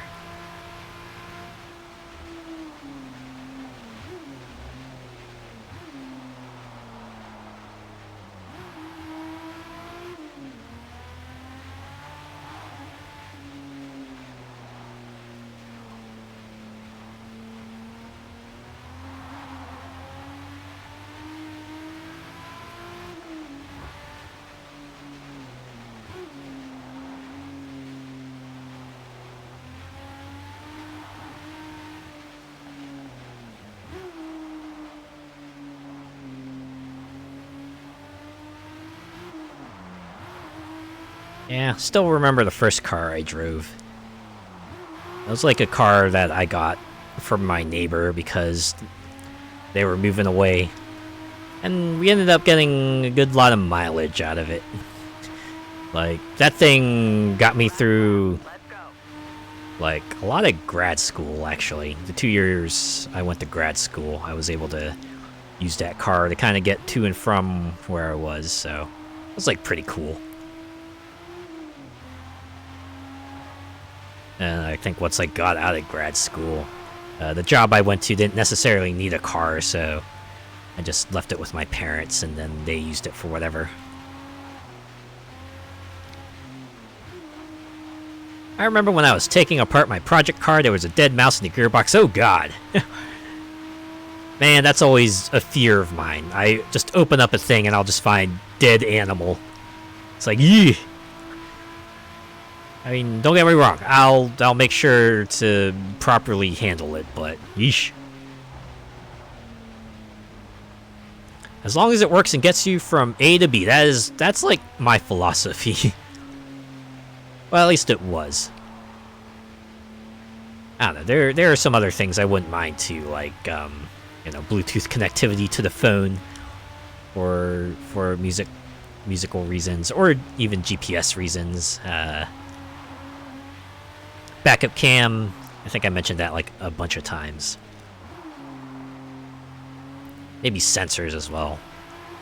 I think apart from that, like, good.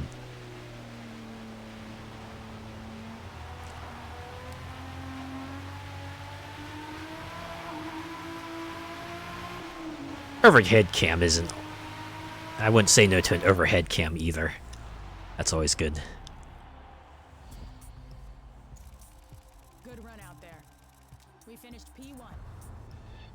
Oh yeah, heated and cooled seats so you're comfy. Make sure they're not leather.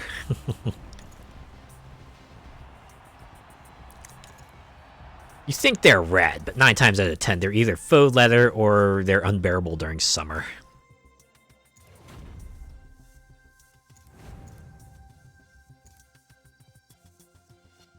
Alright, looks like we're ending things at Suzuka.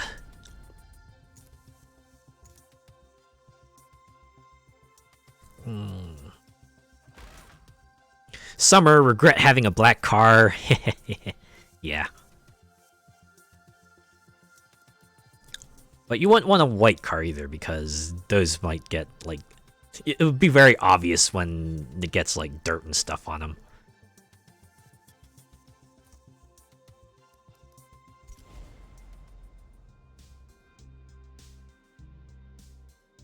I guess that's why most cars are usually, like, red or dark blue or dark green.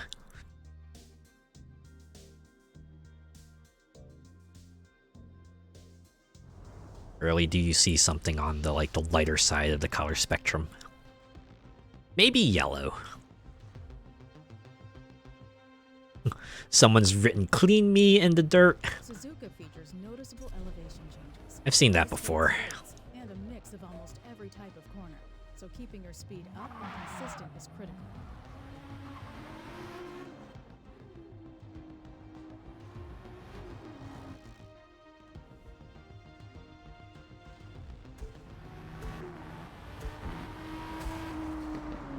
At the very least, you just gotta remember to hit that car wash every now and then. Get it all washed off. Usually get that on dirty semi-trucks. I could see why. Imagine, they have to drive long distances for long periods of time. Probably pass through regions that might get, like, very dusty. It just all comes together like that. Imagine not too much downtime with which they could use to wash down that cab, because, right, like, who needs to do that? The priority is getting the transport to where it needs to be.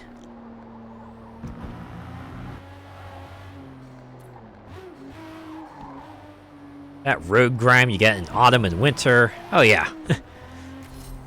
Especially when you have that road salt. And it gets all kicked up and you see it on, like, the bottom of your car. At that point, you really gotta get that thing washed.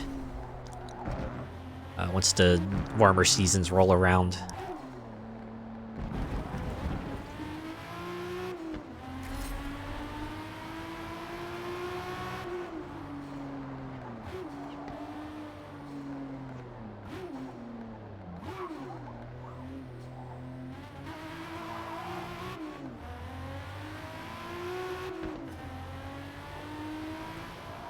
Yeah, I'm kind of digging, like, seems to be, like, a slight echo to this track, which feels kind of fun. It's like their sound design goes to this degree. Really give you that feel that you're racing right there. Yeah, I noticed that under that overpass. Yeah. It's great. Especially when, like, the music kind of follows suit and you just hear the acoustics change. It's like the same idea you get when, like, there's a game where you go underwater and hear the music just get, like, super muffled and the sounds get super muffled as well. It's a nice touch.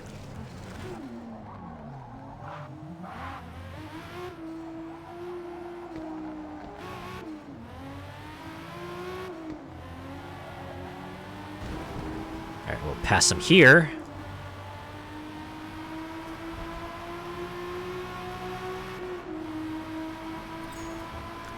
Man, that was one lap. Well, that's why they only have 2 practice laps here. Oop.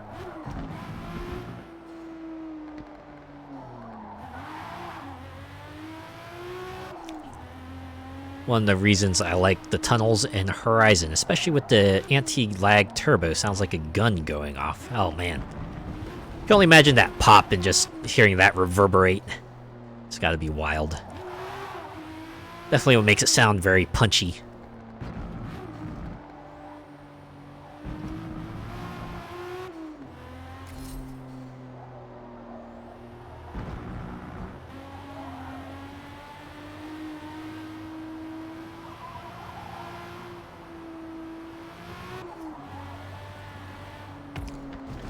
Take a Lambo with a howling V12. Ooh.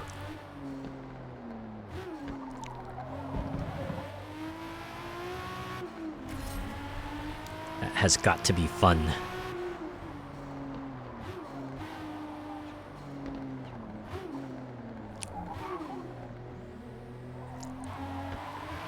That's why I'm glad that, like, every Horizon game, like, no matter where they take place, they always have that one section where they have a tunnel.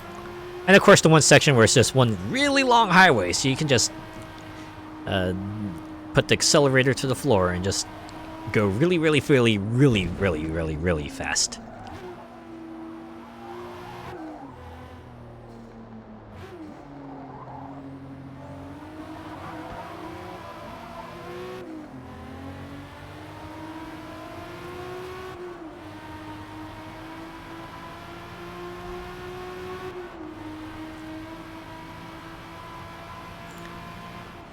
Even just around Guanajuato sounds good when it echoes off the buildings.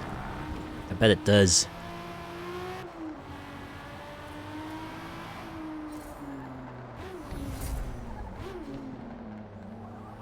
Yeah, hearing the sounds of cars in the city definitely gives you a different feel from, like, hearing it in more suburban area or out in the field, a rural area.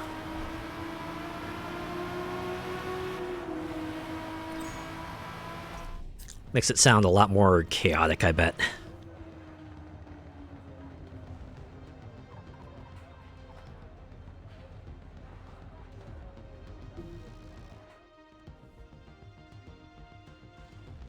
Alright.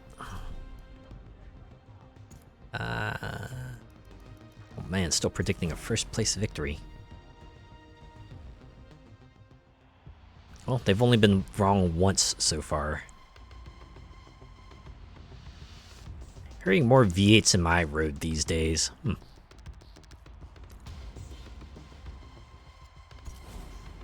Getting a lot more gearheads around your area.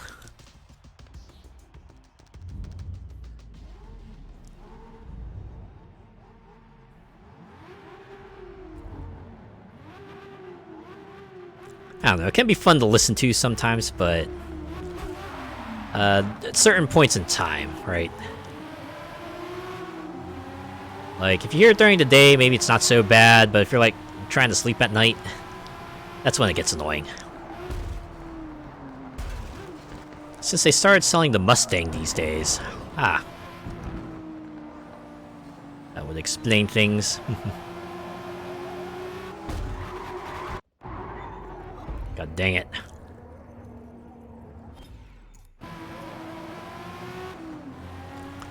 I'd rather that than a fart can exhaustive little Civic or something. Okay.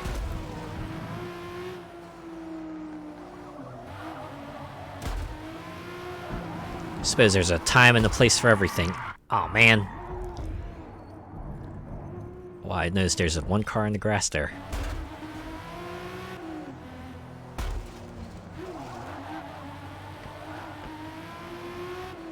Heh. You know what those boy racers are like.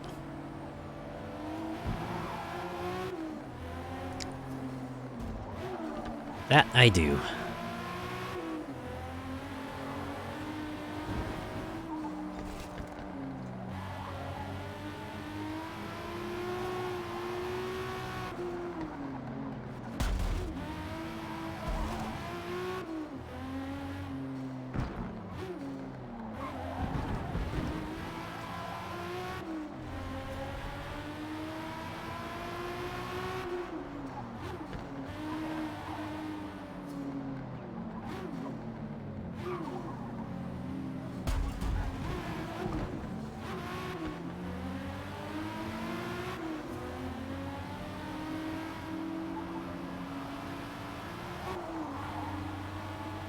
Ooh, that was a cleaner pass.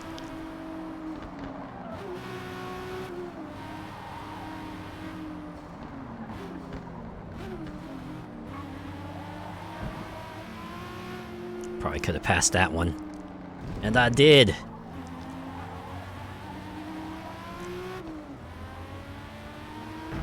Man, this race is going to be like almost 10 minutes. Kind of wild to think about.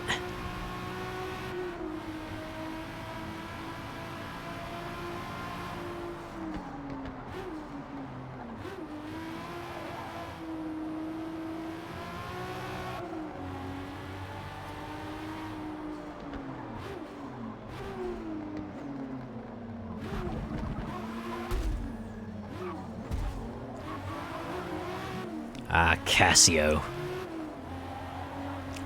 I remember their watches. And their calculators.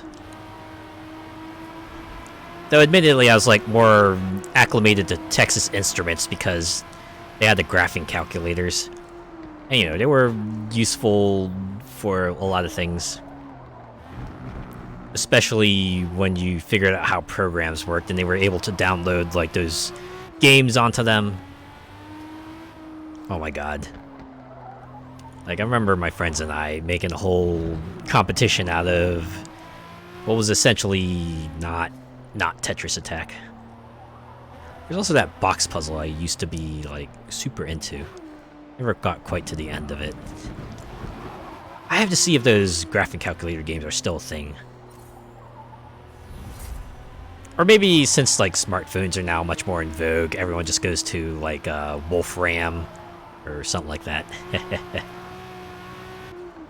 Casio keyboards were so good. Yeah. I think I knew someone who actually had, like, one of those, because they were, like, big into music programs, so they had, like, an electronic keyboard. And it was, like, a really old one, so it would be like one of those where you could get MIDI files, get them onto a floppy disk, and the keyboard had like its own floppy disk drive, so you could stick it in there, and you could play music while playing music on the keyboard, and oh man, we thought it was like the coolest thing ever.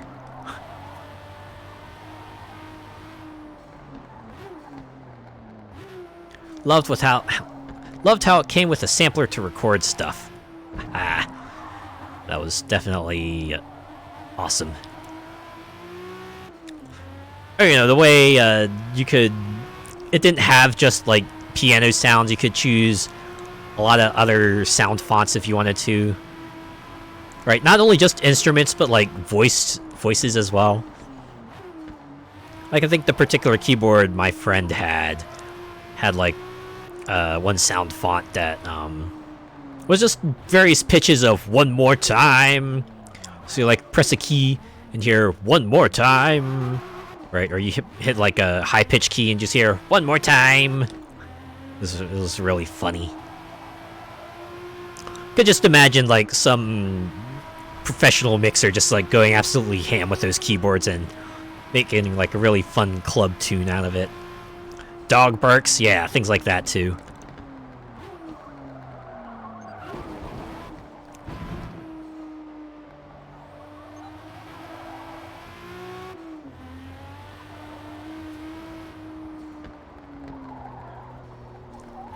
Yeah, apart from that, there were also, like, say, drums and horns and maybe some woodwinds.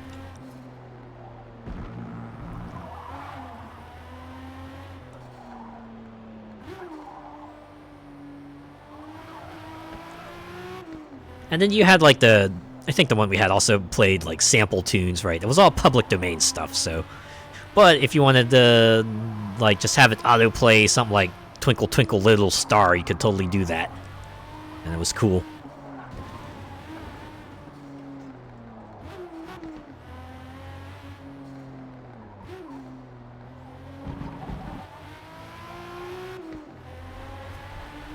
I don't know whatever happened to that keyboard. Hopefully there's like one of those keyboards that's just on display at a museum somewhere, because that would be a fun thing to show. It's like, this is what an electronic keyboard back in the day had. Floppy drive, MIDI support. OMG, you can pick one up for 30 pounds on eBay. Oh.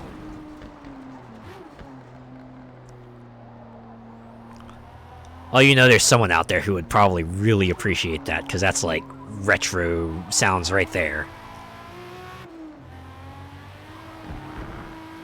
Can get it authentic, too.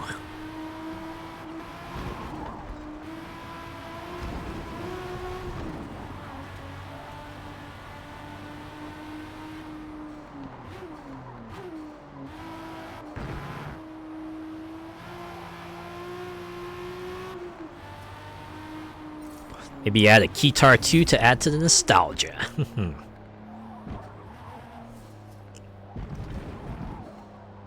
You know, I actually have like on a slightly related note, I do have one of the Rock Band 3 keyboard instruments.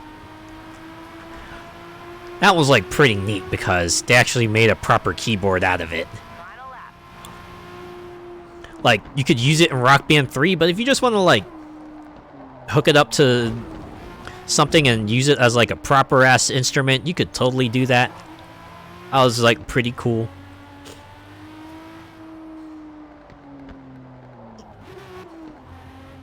Nice, yeah.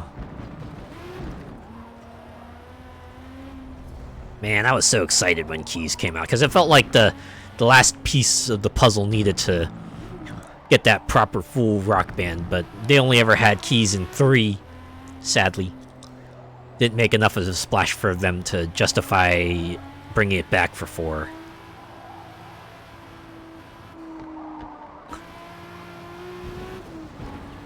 I'm actually kind of astounded with how Rock Band 4 is still getting support, even after all this time later.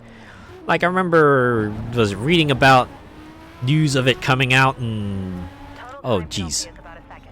In, I want to say, like, 2014, 2015, and... Still see...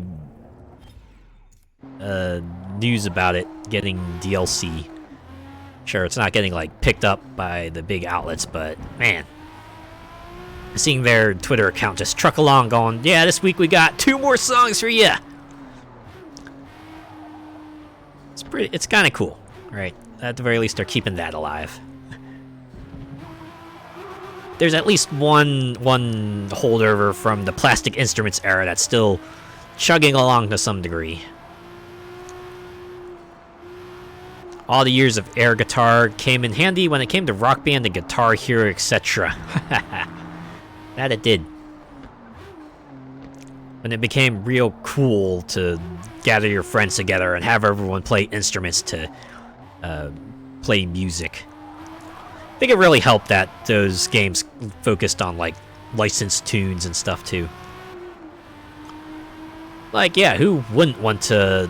say play Welcome to the Jungle or, you know, Pretty Fly for a White Guy or Dead or Alive by Bon Jovi.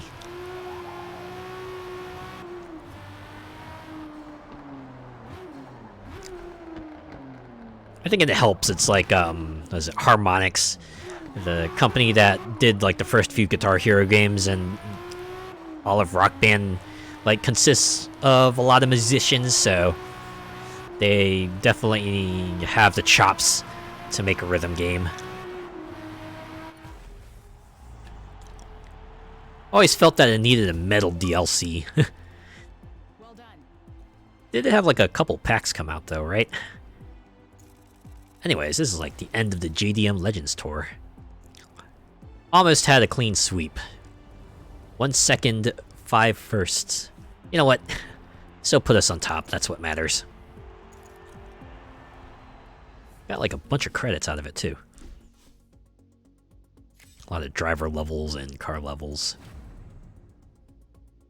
There we go, 2010 Lexus. Anyways, next series. We'll actually do the showcase for this one. Yeah, I guess the reward showcase really isn't, like, required if you want to complete a tour. It's just kind of there as a bonus round of sorts. It's like a free space with which you can try out that shiny car you got.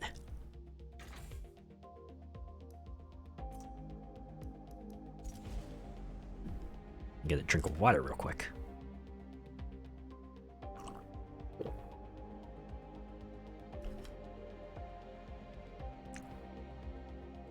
Part of me wonders if I should, like, invest in a humidifier. I noticed there's, like, certain parts of the year where it feels like my sinuses get kind of dry and itchy. And, like, The 3.5-mile demanding Suzuka circuit has probably, like, a point where I might need, like, some more moisture in the air or something.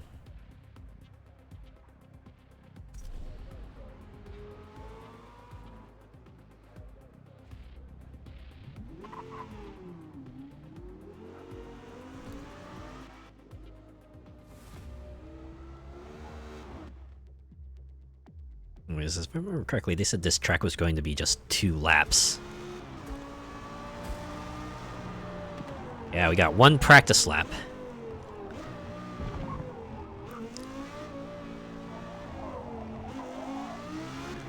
And even then, the target lap time is 2 minutes 45 seconds, so it's definitely not meant to be an endurance race.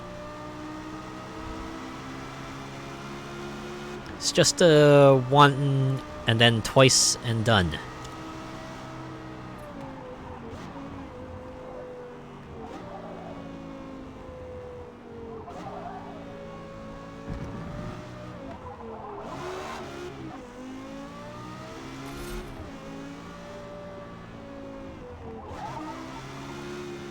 Damn, that LFA goes for a cool million in real life secondhand. Oh my.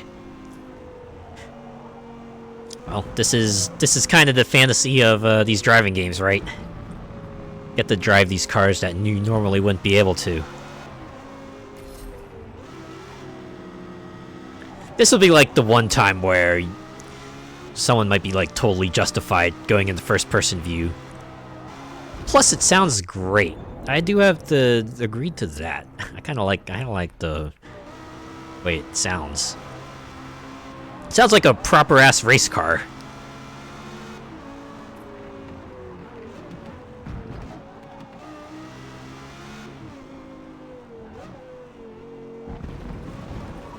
A V10? Ah.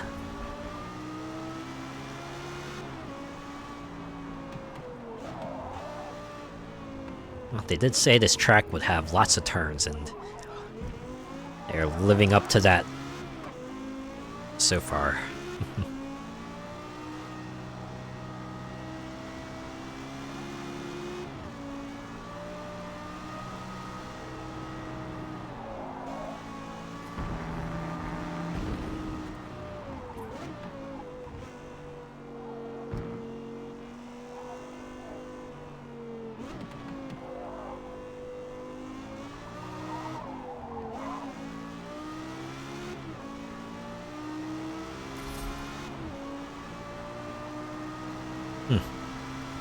I'd imagine coming out here for, like, driving events, or coming out to the track, I should... Parade. So obviously you're gonna just park yourself at a spot, wait for your, the folks to pass by your spot, and get to see them go by. I guess the difference is that with a race, you'll get to see them multiple times, but only for a little bit at a time. And with a parade, it's like you see them once, but you're gonna see the entire cavalcade, and you'll get a while to see the whole of it. Track days are really fun. I can imagine there's a certain amount of energy there, just watching everyone kind of go through the motions, like really close to you, just seeing it all play out in front of your eyes. That applies to a lot of events, right? Something about being there in person just makes it really different than watching it on television. Right, even if like watching it on the screen provides some advantages, there's a certain sensation you get for watching it in person that you can't quite get elsewhere. So full circuit, that explains things. And of course, you don't have to just stick yourself on the track if you... I imagine there's probably like a bunch of activities around too. Like you can even see it in the game, right? Usually some sort of entertainment center, like carnival style area that you can perhaps stop by if you want to change a pace from the race stuff. The raw sound and the energy of the crowd. Yeah, I bet that's a big draw of it. Yeah, my older brother tells me about him all the time. Certainly real neat just listen to him, and how he has a lot of fun going to them live.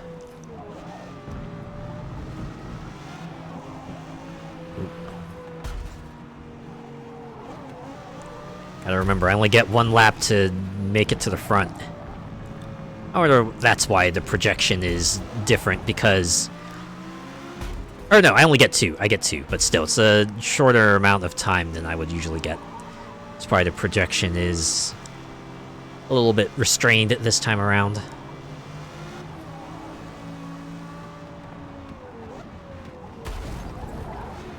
Uh-oh. Ah! I thought for sure that would have been a penalty, even on the relaxed rules. Count my blessings and all that. Oop.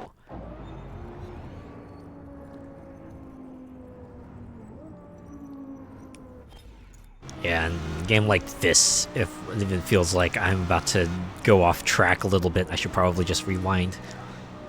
A lot harder to recover. At the very least, it will need a lot more energy to get back on track.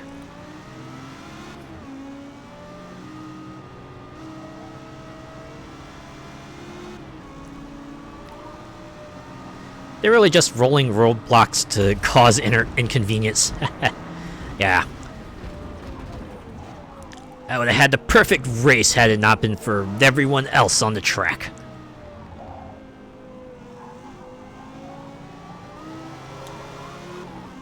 Anyway, is it just me, or does that car have, like, lights on the top? Is that supposed to be,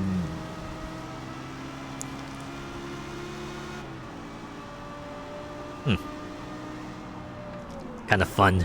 Kind of fun that you would be able to do that. Pace car, maybe? Yeah, you know what? I could see that. Pace car would have lights on top. Uh-oh, off track times 2. That's gotta be... Ah, a warning. Okay. Alright, fine. I heard you.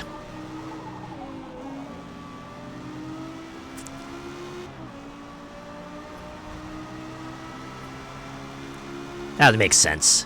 I think I've seen pace cars in that color in other races, so... Yeah. You're probably right. Yeah, I was trying to think of, like, what other kinds of cars that aren't police cars that would have flashing lights. But yeah, it would definitely be a pace car. You know, any emergency car would have flashing lights for obvious reasons. But apart from that...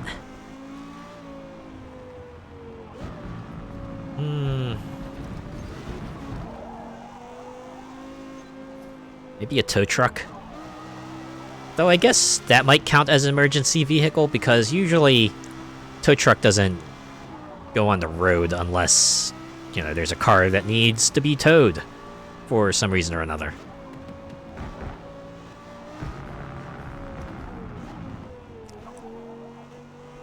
Our doctor's ones have green flashing light bars. Oh, that's interesting.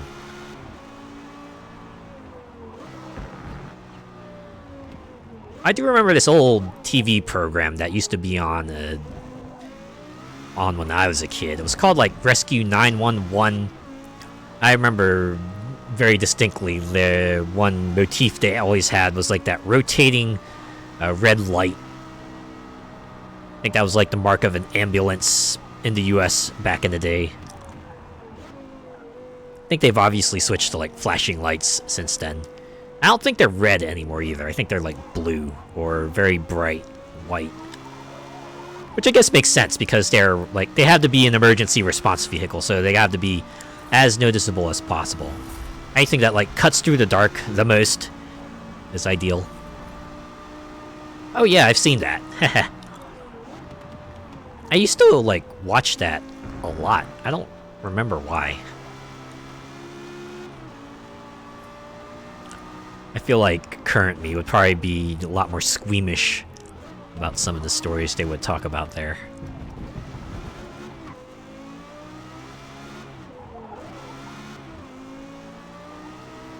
We have blue for ambulances and cops, green is doctors, and amber is for recovery vehicles.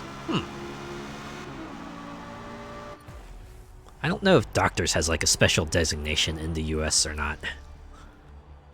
Great work.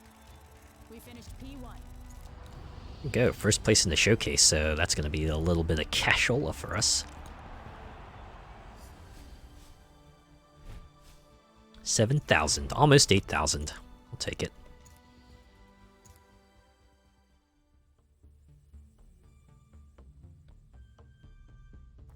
Alright, well that's it. The enthusiast tour is in the bag.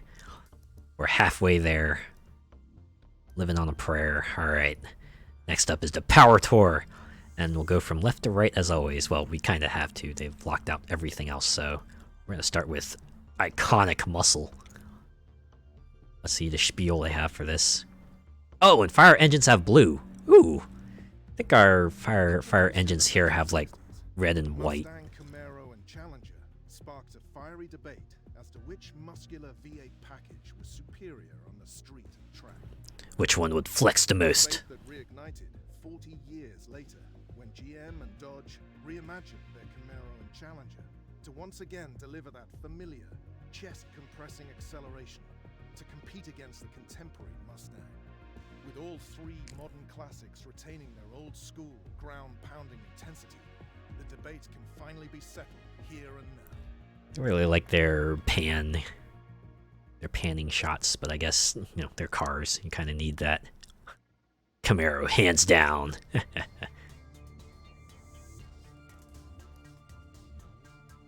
Voiceover guy, you're English. It's... Oh, it's not Camaro. Was it? Which one should I pick here?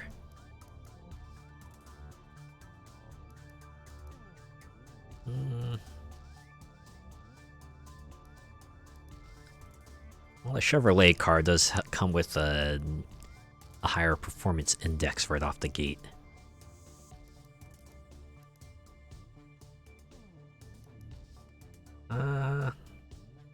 Yeah, you know what, I'll go with that.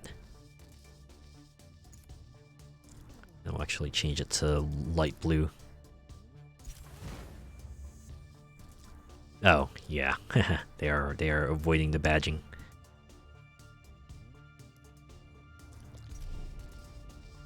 I can at least kinda understand that.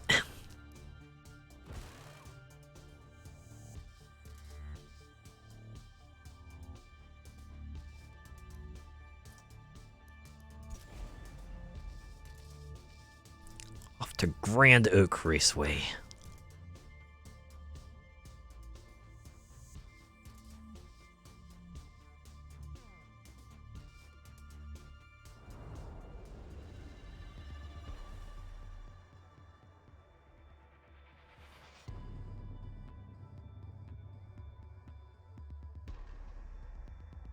Your final turn here at Grand Oak, Gambler, will test you.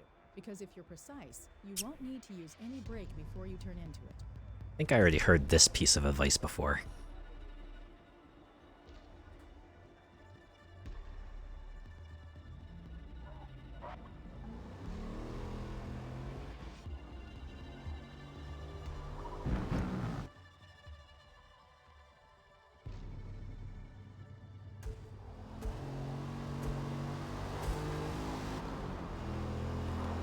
Ah, minute 41 for laps.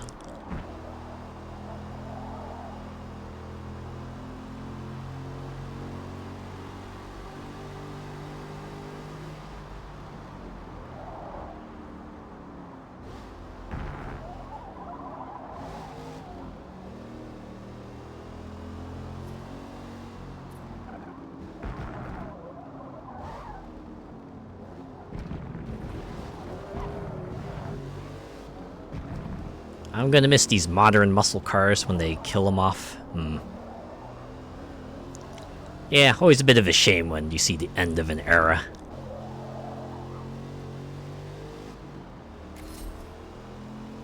Whether it be like a particular brand going offline, stop being sold, or, you know, a show finally ending, or a movie series finally getting its conclusion, or a book series getting that final volume. Or, you know, maybe a site you used to frequent finally going offline. It's a bit of a sobering feel. It's like that reminder that things will change. Tastes will change. People move on. Maybe they want to do other things. Definitely seen it happen in various places. It's like, you just gotta enjoy the moments while they last, right? When it feels like everything's hit their stride, it's like, yeah, just enjoy it while it lasts, because you know it's not gonna always be like that. Final film in the series, they won't let this film series die anymore. That is true. How many series we've seen felt like they could be completely self-contained, but they become hits, so you keep seeing it get dragged on for longer and longer. Oh my god. The one that instantly comes to mind, Toy Story.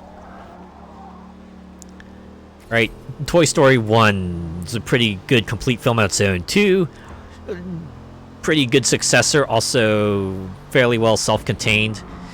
Made people wonder, well, where's 3? Of course, we didn't get that for a while until, you know, they came out with 3, but it did well, right? They actually acknowledged the time gap and the fact that the audience probably grew up in the giant gap between 2 and 3, and felt like that could have been the definitive end of the series, especially with the way they bookended it. But then they made Toy Story 4, and now apparently they're making Toy Story 5.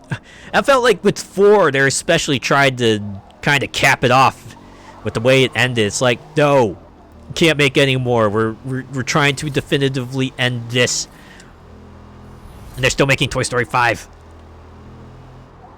Like, what the heck? Please, just... You know, that just means they're gonna move on to another series to try to milk. If it ain't Toy Story, it'll probably be like Monsters Incorporated or Incredibles. Or I don't know, maybe they'll go back to A Bug's Life.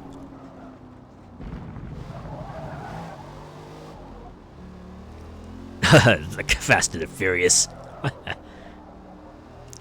As fun as those movies are, yeah. After a certain point, you have to admit it's a little long in the tooth. Probably is even more annoying if you were like drawn to the first movie, which was more grounded, underground, street race kind of style movie, before it became just, you know, Gurren Lagann but with cars. They're doing a Cars 4. Why? I mean, I heard Cars 3 was, like, okay. Apparently people don't want to talk about Cars 2. I know Cars 1 was, like, great, as is for Pixar films around that era. But yeah, 4, maybe they might not have much to go. Cars 2 was an abomination. That, I've heard a lot.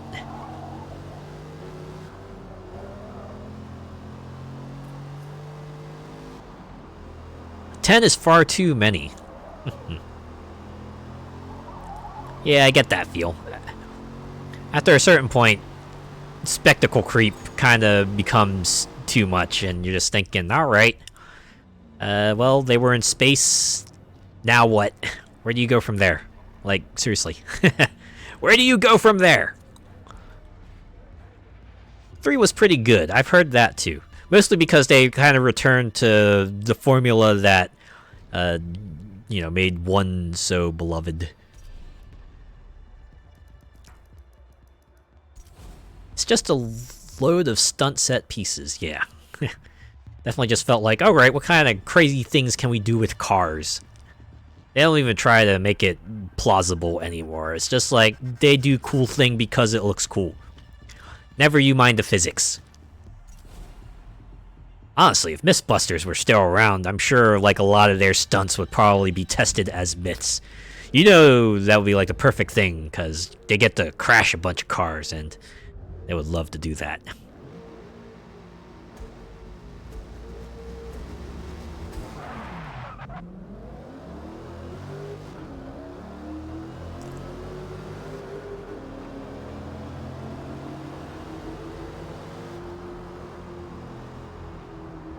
Yeah, just imagine. That reminds me of the episodes they did where they like managed to make like a remote control rig for a full-sized car. They had to be absolutely careful around it because, you know, you don't want to You don't want to be around that thing if you steer it the wrong way. You got to be way far away from it, and that presents its own challenges. You think it'd be like a video game, but it's kind of different in a way. Then there are those that get a TV series like Lethal Weapon, Bad Boys, and incidentally, Fast and the Furious. Like, I remember reading about that, like, got a TV series. Was when the main character was like Dom's nephew or something like that, if I remember correctly. Everyone got their like specialty car to drive, and it's kind of weird, right? For a series that was all about cars, and then making like the kids' version of it.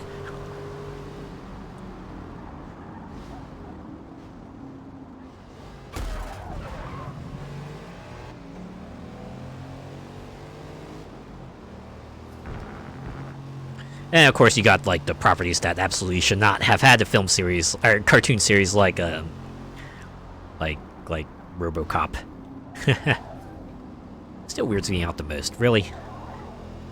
Like the first film, you watch the first film and makes you wonder what suit decided, hey, we should market this to kids. I don't know, maybe they thought kids would just be drawn to, ooh, robot person.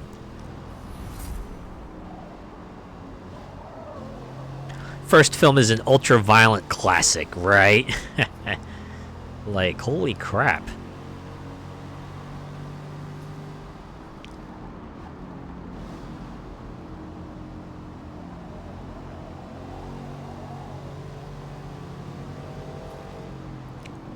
It was like the goddamn guns were just, you know, they were perforating people.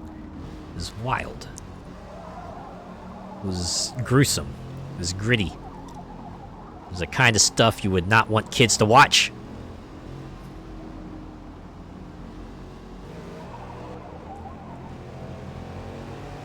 Yeah, then they went and made 3, which had him with a jetpack. Sort of the escalation in the direction you don't want it to go, where it just becomes more absurd and over the top. I mean, sure, we are talking about, you know, robots and a giant walking tank in the first place, but jetpack might be pushing the boundaries there a bit too much.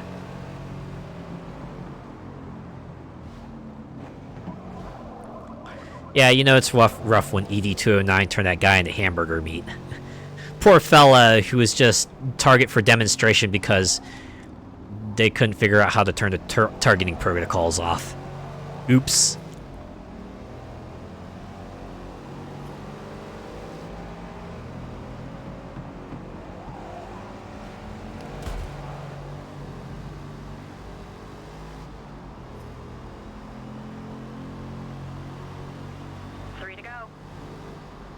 There was that RoboCop game that actually came out recently. It was like Rogue City.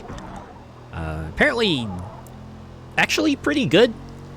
It's like the company that made it also did a Terminator game, and that was also well received. So they've become known as the folks that like kind of take that old property and actually like know what makes that old property tick. So when they make the game, people can appreciate it from that angle. And that's like on top of it being a pretty solid game on its own right, even if it didn't have like, you know, the licensed property attached to it. You know, if it wasn't RoboCop Rogue City, but just like, you know, cyborg policeman, it would still be a good game. But they managed to make something special with it.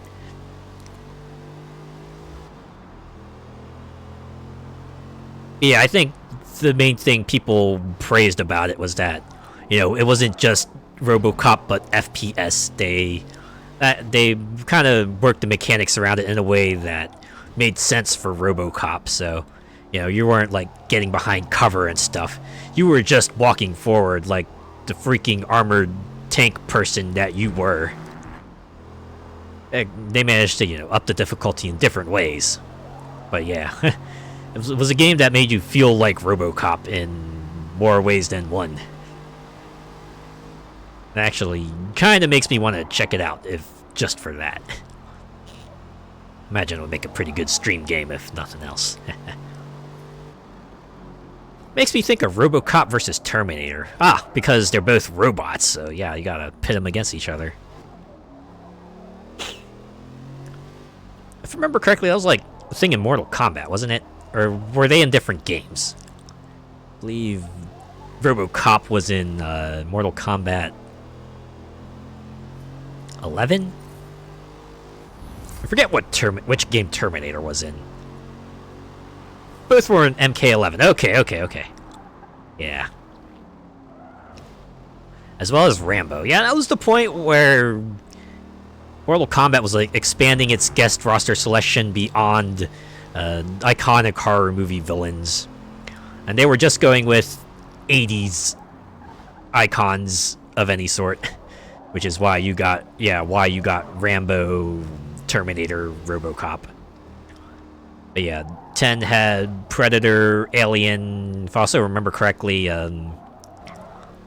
Leatherface from Texas Chainsaw Massacre, Jason Voorhees, and then Mortal Kombat 9 had Freddy Krueger. At the very least, the horror movie icons made sense because you could, like, perhaps map some of their kills one-to-one to a fatality. Just felt like the old movie icons, maybe that's where I draw the line. It's like, okay, maybe that's a bit too far. Chucky needs to be a guest. Oh boy. I wonder if like his height is like the only reason they didn't put him in. It would run into the same problems they did with Yoda in Soul Calibur, where you had to like create a whole different set of moves and play style to deal with Chucky because he's magnitude shorter than everyone else.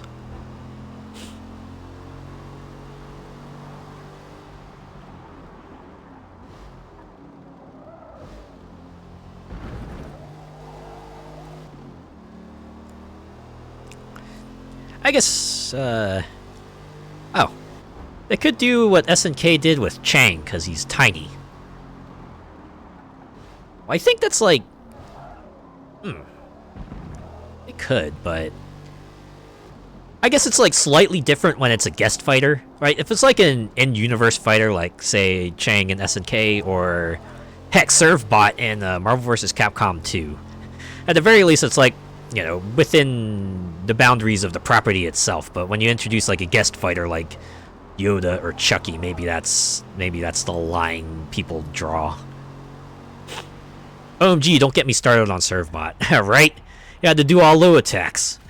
I remember the one time I picked Servbot when I was playing Marvel vs. Capcom 2 against my cousin. My cousin just started doing low kicks against me. I was like, oh man, I thought I was gonna have some fun clowning on them, but they knew how to counter me like super hard.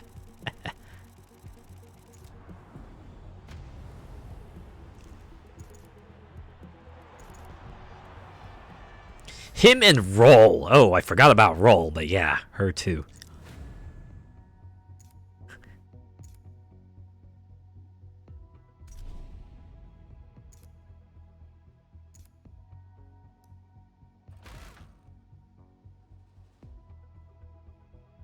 But yeah, both of them are like, you know, at least within the Capcom universe, right? It would be like, you know, if Capcom had like a guest fighter from outside the series that was like shorter than everyone else, it would feel like you had to bend the cast around them, and I guess that's would sit well with folks.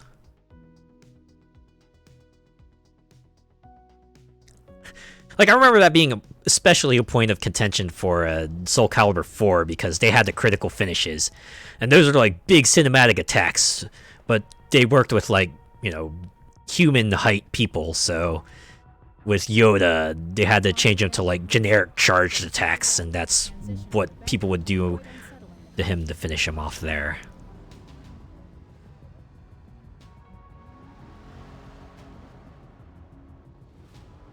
I guess I shouldn't say generic. They were just like, you know, things you would see in a match.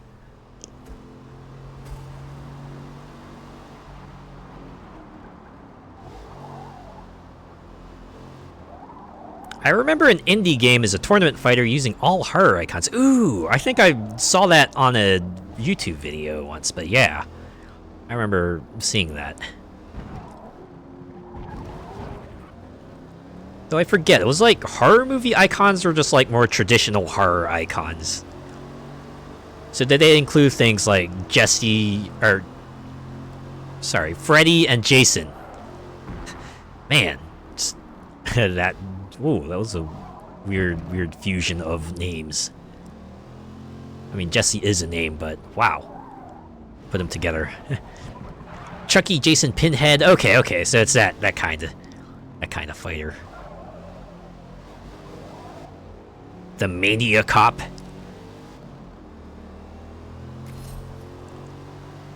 Yeah, I forget. I think that was like a freeware fighter, right? Because obviously, if they were using folks like that, they probably couldn't make that a paid product. Yeah. Figured as much. Can't remember the name. I kind of vaguely remember the group that covered it, so if I were able to like find that list and scroll through it, I could probably get that name.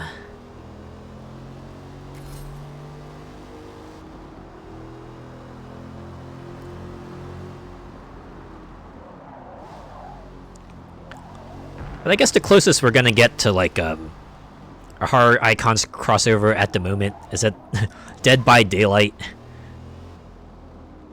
You know, save Jason Voorhees. They pretty much have like almost every other horror icon in there. From the people from Saw, or Alien, or even Silent Hill and Resident Evil, or even Stranger Things, or Freddy Krueger, obviously, or Ghostface. So if I remember correctly, they specifically have to call him Ghostface and can't make any references to Scream. In fact, even Ghostface there is like a very visually distinct Ghostface in style and backstory. Oh yeah, I forgot. I think that Dead by Daylight is also getting Chucky DLC. Wild. Got it. Phantasmagoria horror icons. Ooh. Funny that they would pick Phantasmagoria as their name. But I'm guessing that's why they have horror icons, so people don't confuse it for the other Phantasmagoria series. The old full motion video series. I actually read about that in a magazine. That's about as close as I got to it. Well, no, that actually wasn't as close. I think there was like another video series I watched where the folks there covered like the FMV Phantasmagoria game. Didn't stick around for it, but I know they covered it.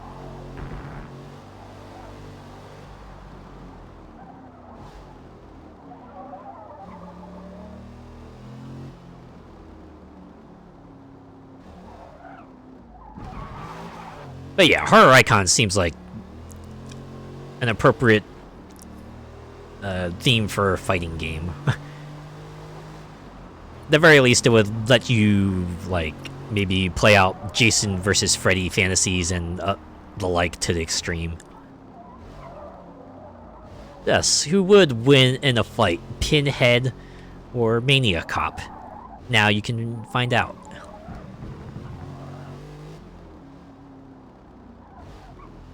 To be honest, that's like part of the reason why I want like a Mortal Kombat Dream Match game. You know, before Mortal Kombat 1. Right. 'Cause the way 12 ended with the whole reshaping time thing, that would have been like the excuse to just put every character from the series, or at the very least, my vision of it would have been bring back every character from 9 till 11 and for one last throwdown. And that includes the guest fighters, or at least as many of those possible as they can. Specifically so we could get like Freddy versus Jason, or Freddy versus Alien, or Freddy versus Leatherface.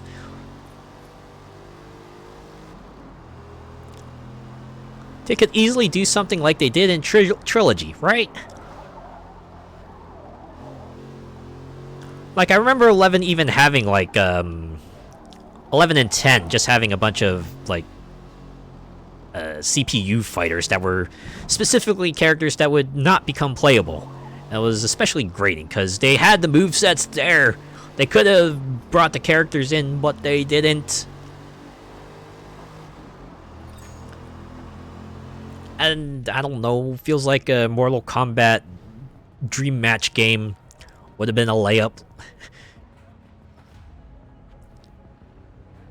They could even had like more DLC with more horror icons or 80s movie icons.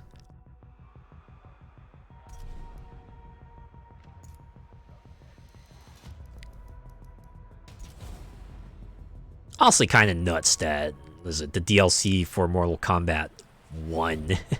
They're even like going further with just the guest fighters. Now it's not even 80s movie icons anymore. It's just, hey, these guys were popular. Hey, I remember Invincible and The Boys. Let's put in folks from there. Like, the heck. Would love to see Art the Clown as a guest in a horror fighter. Ooh. Don't think I've heard of that one. But I'd welcome any sorts of, like, less common horror icon. Everyone loves their left field picks. Something that just comes out of nowhere and surprises you. It's like, oh wow. Had not thought of it, but yes, that actually does fit in this kind of game. He's from the Terrifier series. Don't think I've heard that series. Sadistic Killer Clown. Well, Killer Clown is definitely a well familiar convention for horror. But yeah.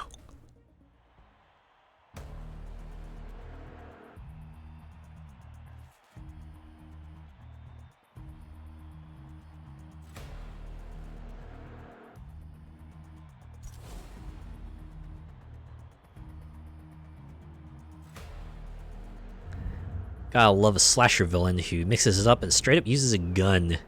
Oh, that would definitely make him much more dangerous. Because like 90% of them, the best way to kind of evade them is to run.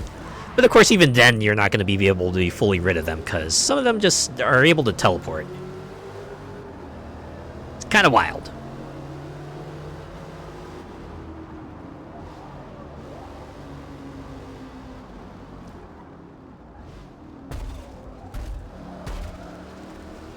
But yeah, I can see that sort of moveset being unique for a horror fighter. Like Myers, he loves to teleport.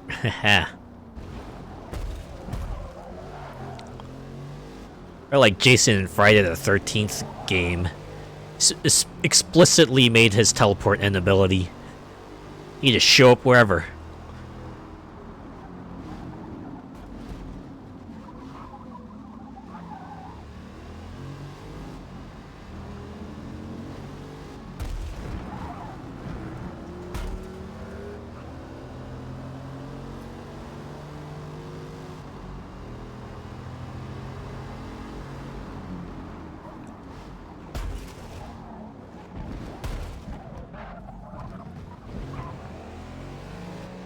Honestly, part of me is hoping that when the, NetherRealm finishes development on the post-launch Mortal Kombat 1 stuff, I hope we get another Injustice game.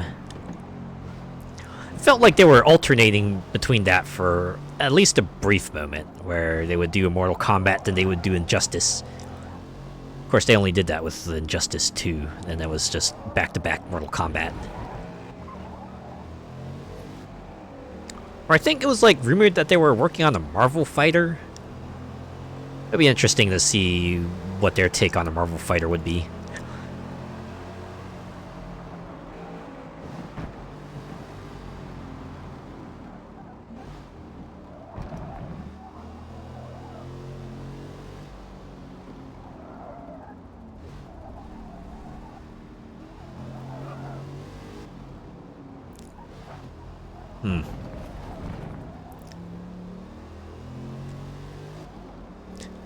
Maybe like a reskinned Mortal Kombat. Yeah, you play the Injustice games, you can definitely see, yeah, this is definitely made by the folks, by NetherRealm, the folks who did Mortal Kombat. They're kind of like the way everything plays out. I mean, they obviously have like different mechanics and try to stylistically change it up so that it feels like its own thing. I think for the most part they succeed, but yeah. You definitely got certain other aspects that kind of remind you, yes, this is very much by the Mortal Kombat guys. You know, apart from the Mortal Kombat guest fighters.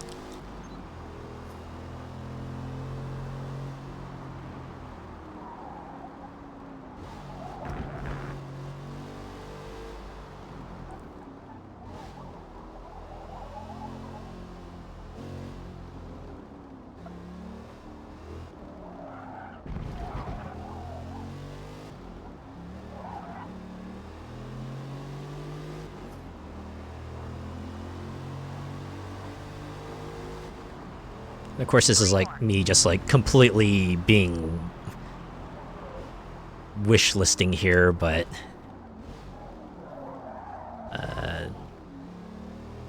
if they are working on a Marvel fighter, I wonder if that will eventually be the lead up to like a Marvel versus DC fighter. Would that even be possible?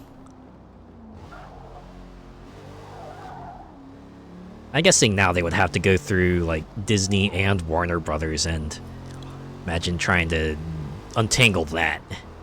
Would be a mess and a half. Yeah, like how you hear some music and you just know it's Capcom, right? You know, it's like certain styles of music, you know, oh yeah, this is probably an SNES tune or an SNES inspired tune. Or if you hear another style of music, you know it's like Genesis music, Mega Drive music, or it's at least inspired by those consoles.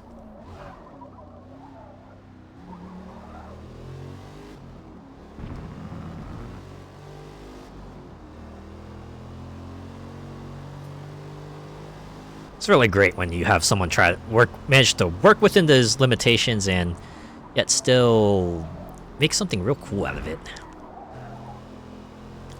The famous anime-style Capcom sprites. Although there was always that one meme where was it any sprite-based fighter that had Morgan as a guest as Morgan as one of the characters always used the old Darkstalker sprite, which at a certain point became a heavy visual clash compared to every other sprite that was on there. Especially when you got like the new ones that tend to be much more detailed and lovingly crafted, and you have Morrigan. Is still straight from Darkstalkers. Morrigan is just hot. Oh yeah, there's certainly not talking about like aesthetics or anything like that. Just like the visual fidelity of the sprite and things like that.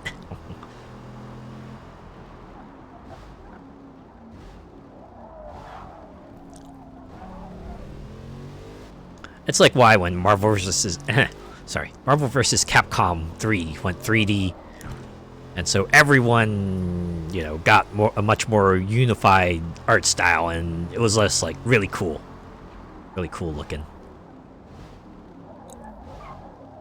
Sort of comic book cell shading, thick outlines. Yeah, it's funny. Everyone looks back at Marvel vs. Capcom 3 fondly nowadays, but I remember when it was a very hotly contested game. Don't get me wrong, there were things about it that definitely were off. I think we might have talked about that, but yeah.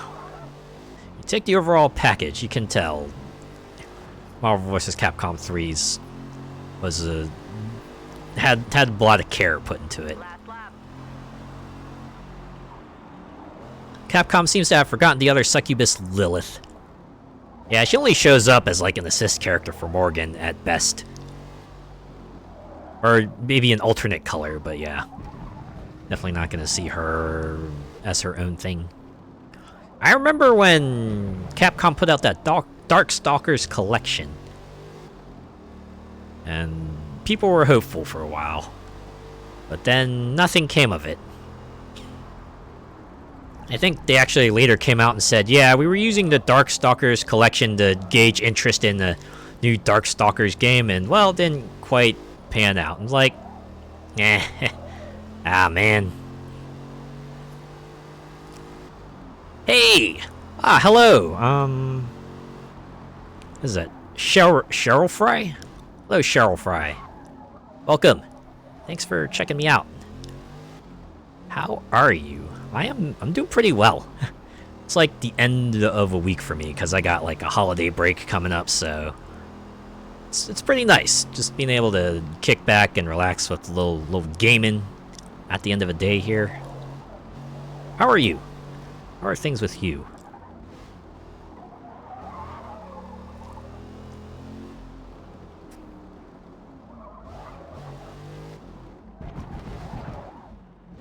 They have something special with those characters. The story is great too. Yeah, there's definitely something to be said with the style they were going there. The kind of it was kind of like their take on a horror fighter when you think about it, right? Because they had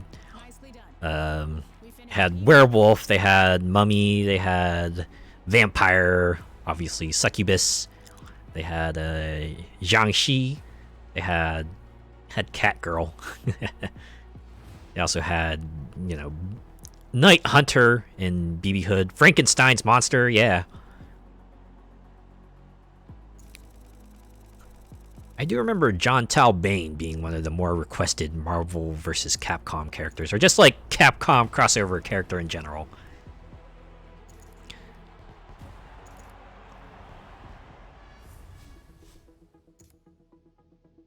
Zombie Lord Raptor, yeah.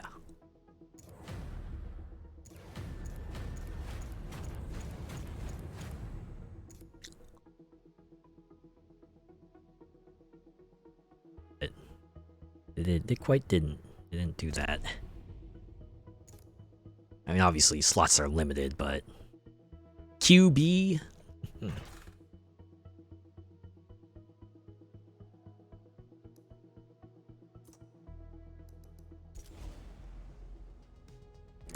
Yeah, unfortunately, if you want like a sort of pseudo horror icons fighter, you'd probably have to go with like Killer Instinct.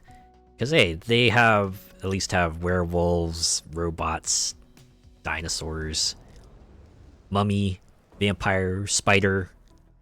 Oh, wait, there was a Sasquatch, too? Oh, yeah. Whenever you can, draft behind faster cars ahead to save fuel and help your top speed on the straights. We'll need every possible advantage. Now show them what you got out there. Will do. I always do, except for those races where I don't get first. Jeddah was my guy. I think he was like the other requested crossover character. It wasn't John, it was Jeddah. If I remember correctly, I think he made it into Infinite, right? Then again, that's Infinite. I think I've covered that in good detail as well.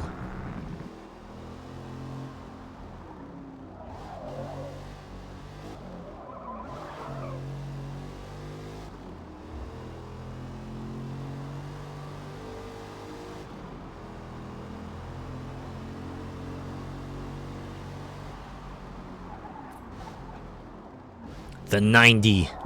I remember the 90s well, and oh, wait, it's not that 90. Oops.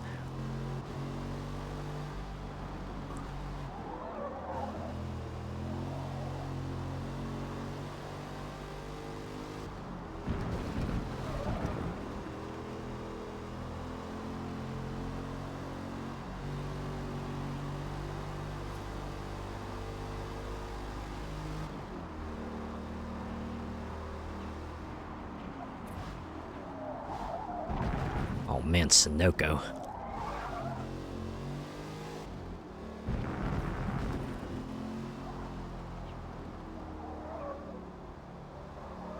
The decade when the mullet came back.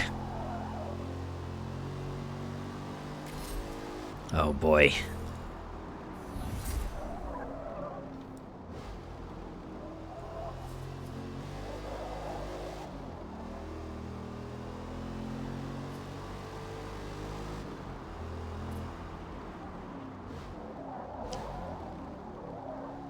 Yeah, I did say the 90s were like the decade of leaps and bounds in a lot of areas, but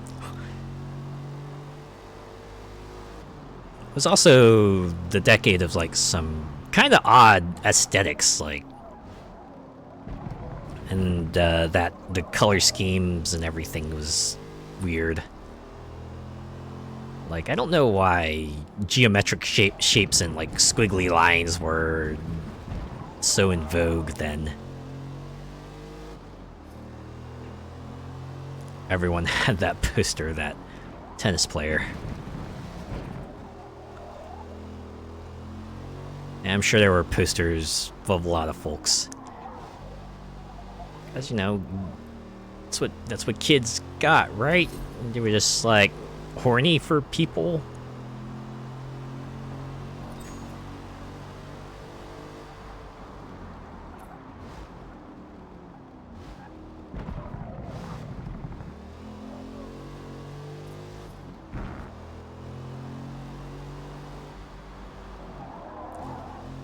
I do like remember around that era just being like the age of like kids movies about that were all about kids just being like super adventurous or just having lots of freedom. I guess felt like good escapism that way. It was like, oh man, look at this kid just living it up. Right, certainly a lot more exciting than the doldrums of my life. I'm just sitting here having to go to school and doing homework.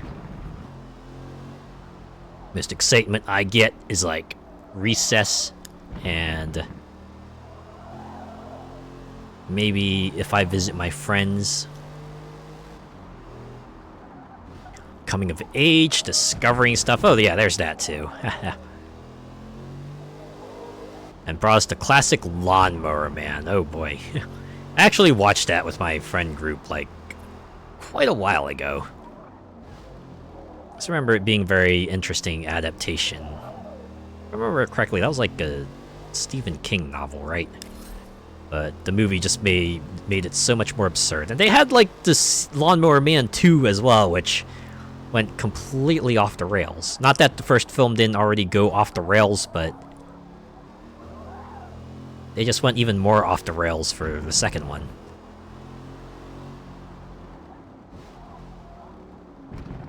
Never saw the sequel. You're probably not missing much. Like, I remember, like, someone within our group also bringing up, oh yeah, you remember there was a Lawnmower Man video game? And so they, like, found a YouTube video on it, and we just watched someone play the Lawnmower Man video game for a couple of minutes, and we're like, huh, this is what video games were like back then. Oh yeah, here's this sequence here that kind of resembled the thing they did in the movie. They went and spun a whole game out of it. Not a fan when the OG cast isn't there. Yeah, I definitely get that feel. Especially when they like, the characters are supposed to be the same, but the actors are clearly different, and you know, there's not a good reason for the cast to be changed over apart from money reasons.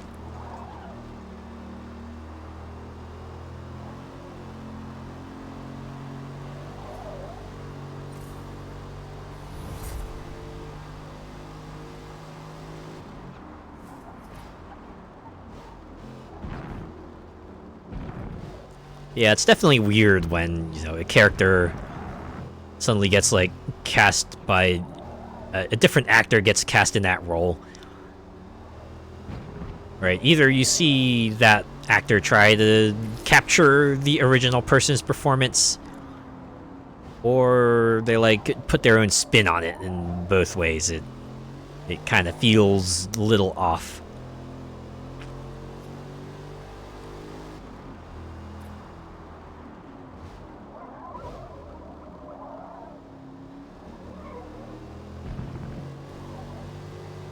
Can't remember anything recently, at least in the live action sphere, that did that I found jarring. I'd admit I don't watch like too many live action things. but I can't think of any off the top of my head.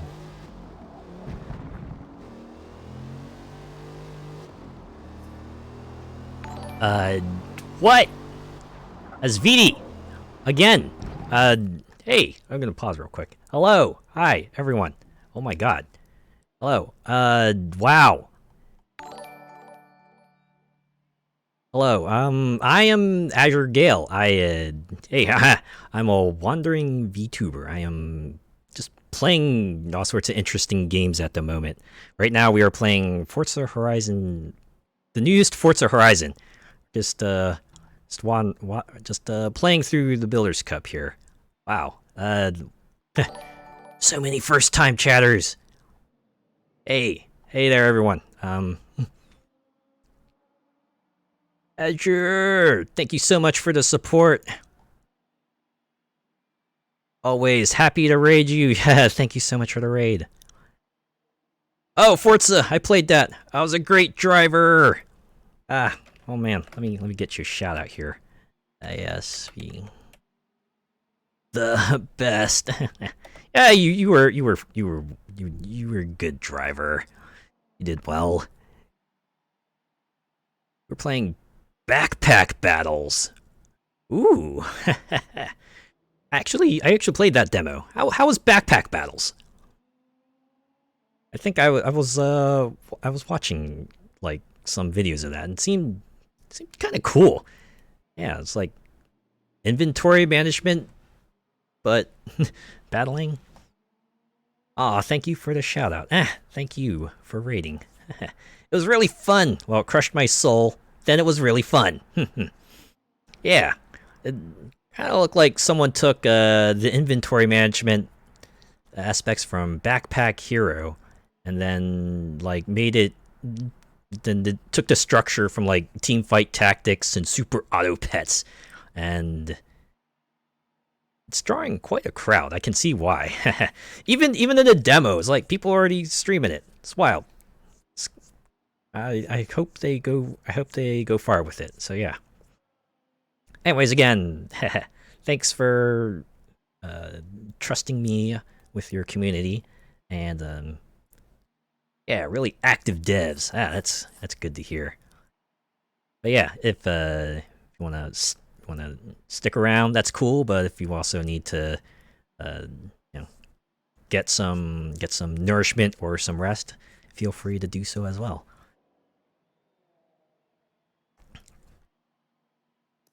All right, I'm gonna get back here, get into this race.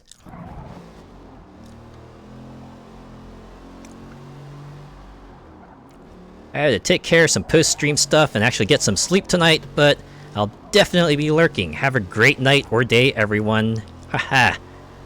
Good night, and once again, thank you for the raid.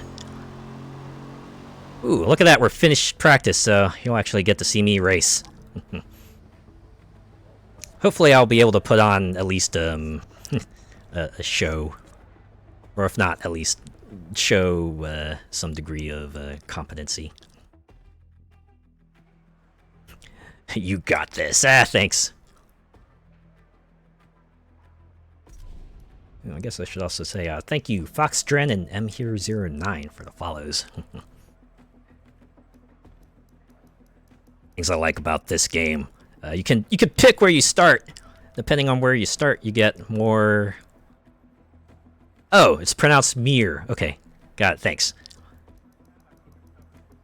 Yeah, you can choose to like start all the way in last place, and you can get yourself like a big credits bonus.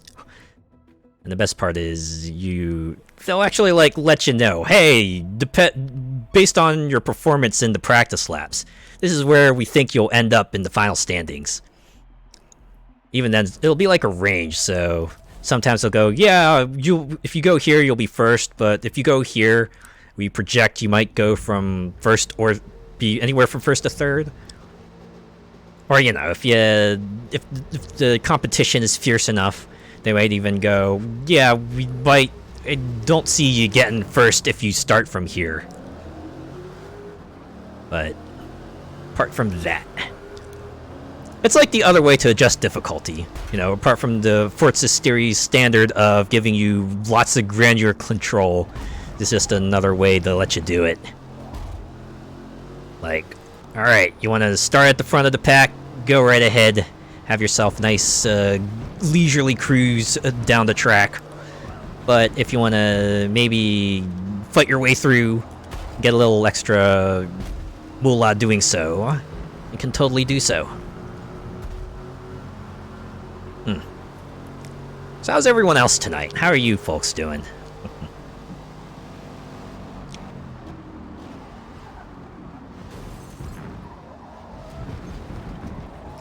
I think I said this already, but I'm entering like a holiday break right now, so finished work for the week. So I just like winding down with some games, and it's been it's nice and relaxing. Something like Forza is always nice to have, right? I think it's like what people might qualify as like a comfy game. Well, I guess it depends on the difficulty setting. At the settings I play on, it will definitely be like a comfy game, because you just get to drive cool cars on scenic locales.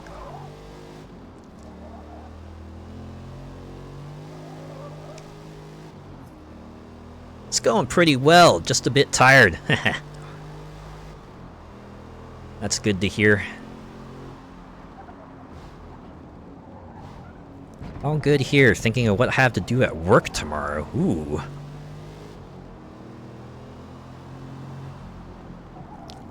That's always a bit harrowing sometimes. Especially when you got like a big assignment or a big project that you got to do, and it's just like alright, so this is what I got done so far, and this is what we need to do if we want to hit all the deadlines. Or, if not, then we got to plan out what additional resources we might need, or if we can get a time extension. I'm on oversized cargo tomorrow. Oh boy. See, that's its own can of worms.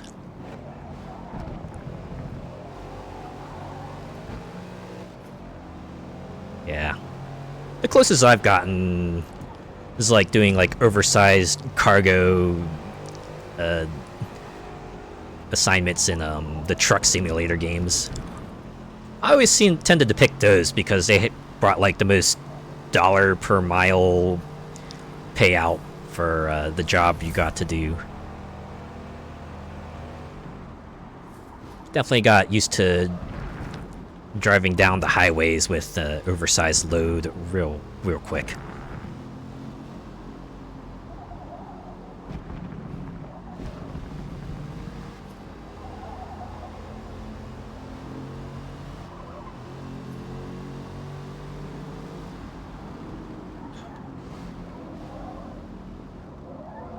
Industrial air conditioning unit and all that. Ooh, boy. Then that's like extra special right there.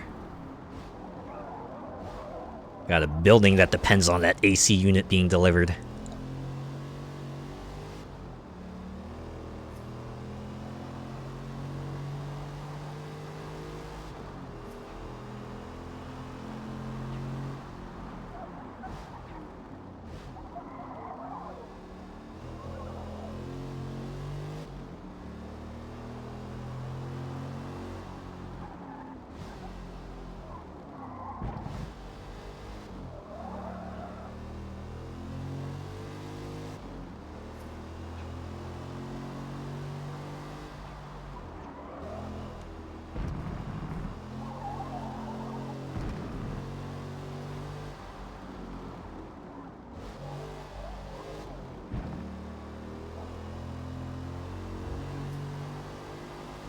Yeah, it's times like these when you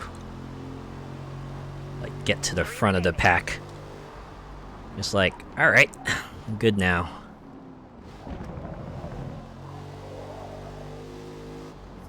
What's everyone's favorite sort of comfort game to play? What is the one kind of game you just like to fall back to whenever you need to just like kick back and relax? Apart from Forza, like both Motorsport and Horizon, I'm rather fond of the Animal Crossing series.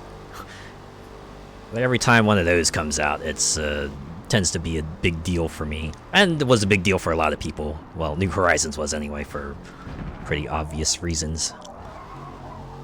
Yeah, I do remember even when New Leaf came out on the 3DS. I was all raring to go for that. I think that was like one of the few titles I actually got downloadable on my 3DS because I knew I was just going to be checking in on that almost daily. Because the game just encourages that, right? It's like Animal Crossing is the kind of series you want to get in there every day because the shop's going to change their stock and you never know what sort of wandering character you'll see that day. So it's like, hey, yeah, Sahara might appear, and that might be your one chance that week to get some special wallpaper and flooring. Don't miss out, right?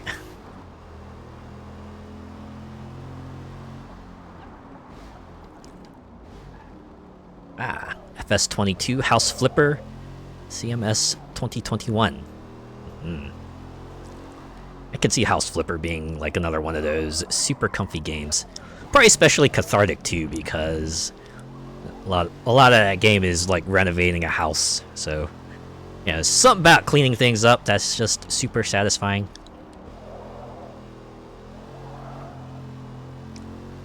Yeah, and the music is super relaxing too. You know, once you finally tidy things up and just step back and look at everything you did, you're like, yeah. This is the results of my hard work. This is where it all comes together. It's where it looks great.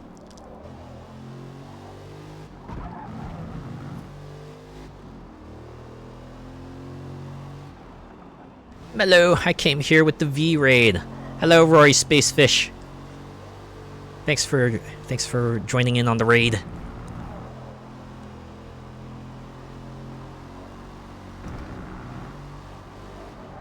Tidy it up and work on getting the garden in shape, right?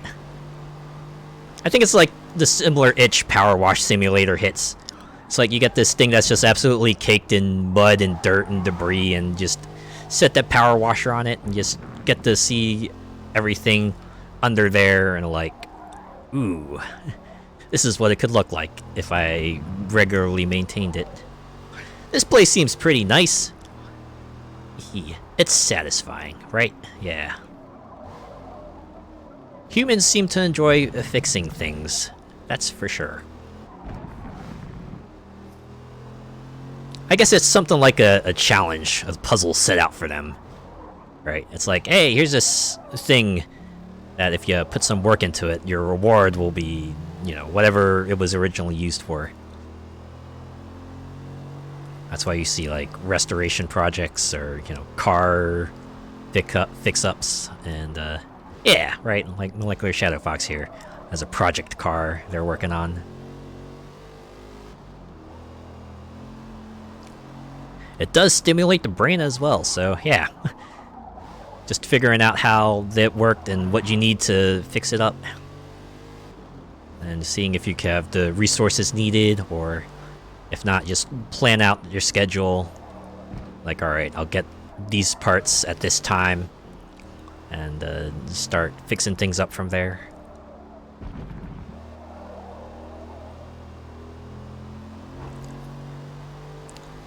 I'm sure it's nice from a historical standpoint as well, because then you can just see how that kind of machinery worked, right? Just see how people back in the day, you know, used that particular vehicle, appliance, tool, whatever it is you're fixing up.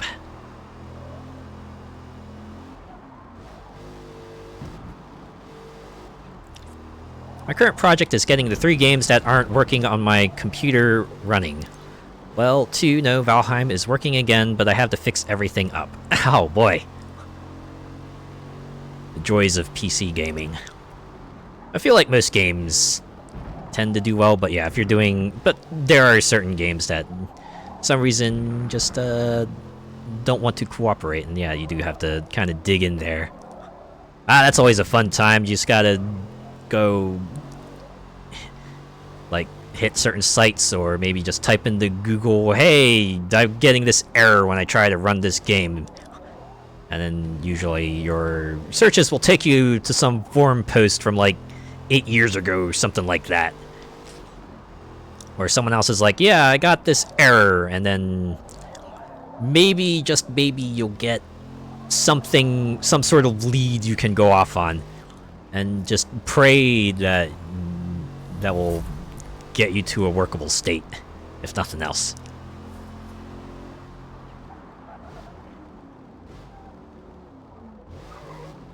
Imagine it's gotta be like especially fun for like the older games.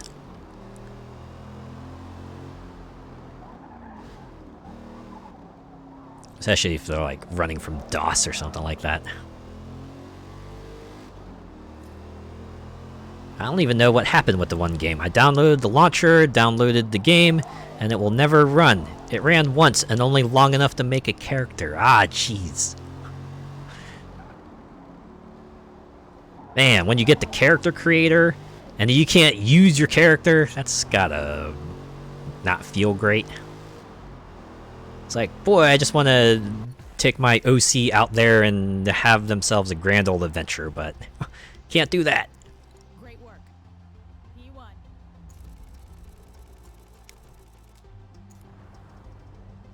Yeah, this reminds me of like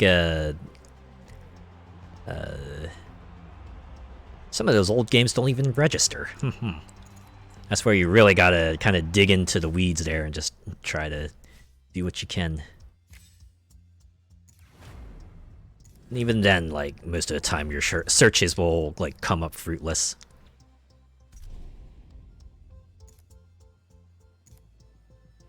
So yeah, one of the changes from like this Forza Motorsport compared to like even the older Forza Motorsports and Forza Horizon is that they have a car leveling system. So unlike, say, the old Forza games where you could just like buy the parts you need with the car for your cars, you have to actually like drive the cars. I guess the one concession is that the parts are free, so really instead of spending money, you're like spending time, or at least spending time in a different way. It is slightly annoying because you can't just like buy a new car and then bring it out on the road all tricked out, but it's yeah. Ah, Maple Valley. Good old Forza Motorsport track. It's like an OG. That one's particularly annoying because it wasn't until a recent update that the issues occurred. Oh! Yeah, it feels bad too. When you think you got it all figured out, but then they throw another wrench into plans. Definitely feel for you there. It's all about that grind. Certainly is. Bit of a bummer, like, considering how many cars are just in the Forza series, like, unfortunately you can't just pick a car and be good with it anymore. I feel like it's going to lead to a lot more just going out to a forum, just finding out, okay, which car should I be using if I want to be competitive, and just focusing on that set.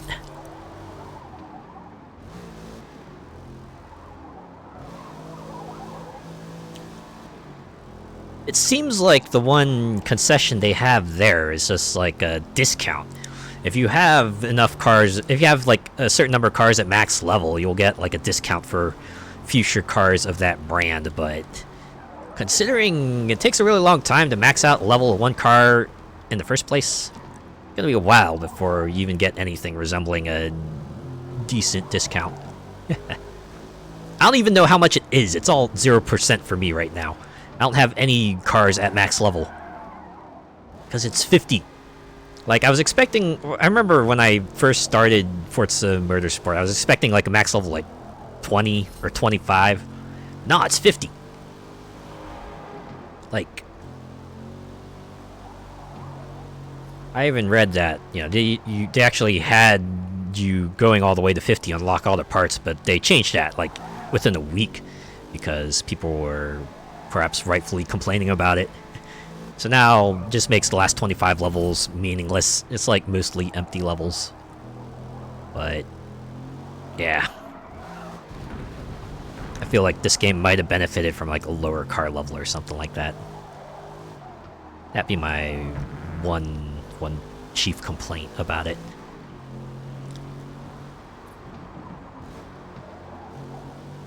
From what I've read, it looks like it's having trouble finding the file location, possibly because I accidentally put it on the wrong drive. But I don't know the file system well enough to find it and delete every trace of it from my computer so I can try starting over. I can see the frustration there as well. It's like you kind of get the overall idea what you have to do, but just like every detail of it, like having to just rifle through everything. It's like finding a needle in a haystack almost. You gotta take out every needle because just having one in there poses a danger.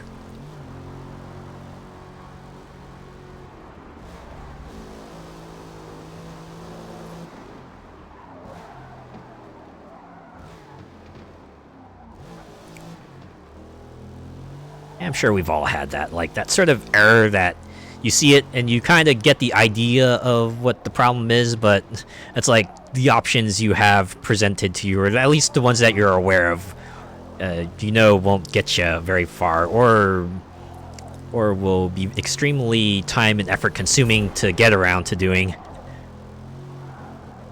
So you might have to resort to more extreme options in order to kind of progress in any manner. Yeah, I have a forum post up for what someone else did, but I have not gotten around to it yet. Yeah. Like, just circles back around to... Boy, you're just out there looking for any sort of lead. It's just anything you can find, wherever it may be. I know I've definitely done that sort of tech support search myself, and I've definitely gone into some sites that I otherwise never would have visited, or sometimes I've never even heard of. It's kind of crazy like that sometimes.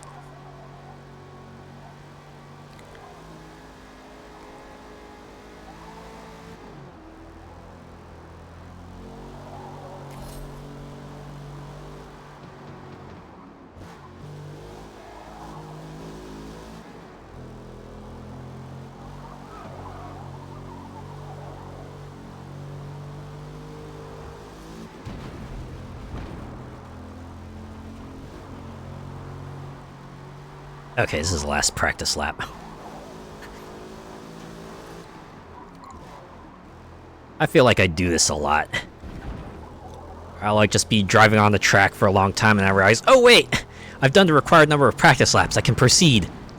I just kind of lose myself in the moment, just to, the feeling of driving by itself is kind of just really get settled into it. I'm sure we've all had that kind of moment. Yeah, easy to get lost in it. Just feel like you get into the groove so much, you're like, oh right, I forgot. I can do other things. I don't have to stick around here. It's almost like being on autopilot, or cruise control, as the situation may be, right? Whew. Okay. Recovered. Ah, oh man. It's a good thing this is a practice lap. No penalty. Okay, sure, I'll take it. Alright, there we go, practice done. I've had that with endurance races in Horizon. Oh man, that one gets especially fun because you can adjust the number of laps there. Back when everyone was doing the credits grind, it was like, yeah, set 50 laps and then hold accelerate, go do something else. Ah, those were the times. And then they went and capped the amount of credits you could get. Or it was like the number of laps you could like get credits from, but yeah. Capped low enough there was like, well, you can't do 50 lap races anymore. Or yeah, get into trying to beat your lap times. Good old rivals events. Oh man. we had that one evening in my friend group where all of us were like doing the Rivals event. It was just fun, just seeing things happen live. I was like, oh, I see you beat my time. All right, get back in this track and try to beat your time.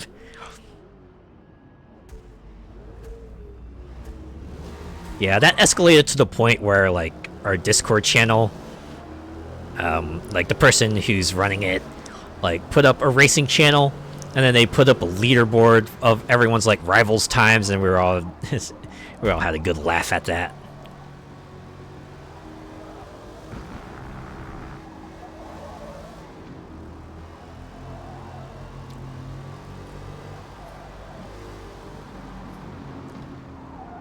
Highway hypnosis do be a thing. Oh yeah. Okay, I'm gonna take that curve again.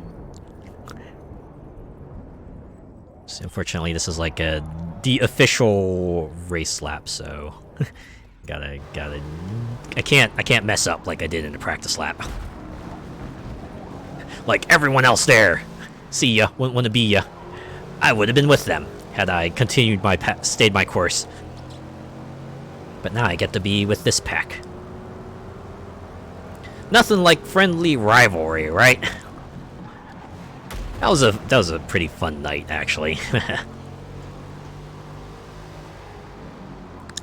Good friendly competition.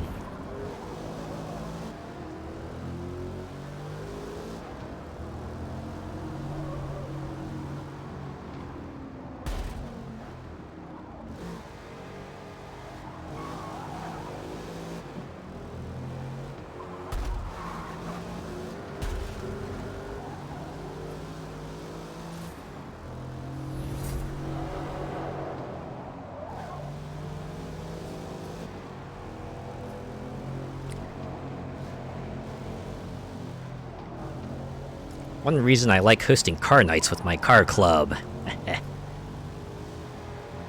Yeah, it's always great to have like that group of people you can like just get together and talk about your shared interests.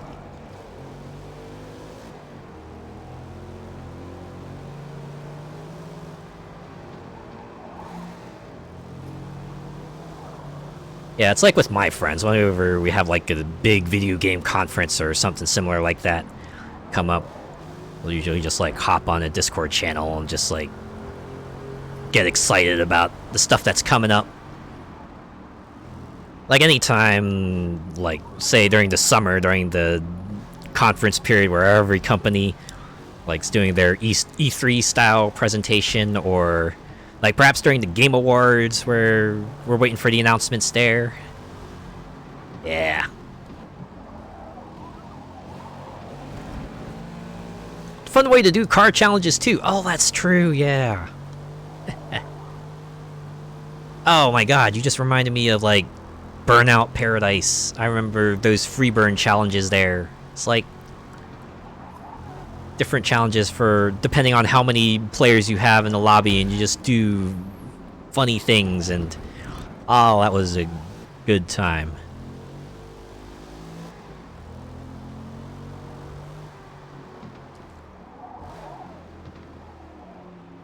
I swear to all the gods, I'm going to find and completely delete all of Valheim files and start from scratch just so I don't have to keep skirting around whatever file issue is causing this stuff. And I hate it. I hate it when I have to consider that. Just a last resort option. It's like, you know, it's going to be super time consuming, but it's the only way you know how to fix it.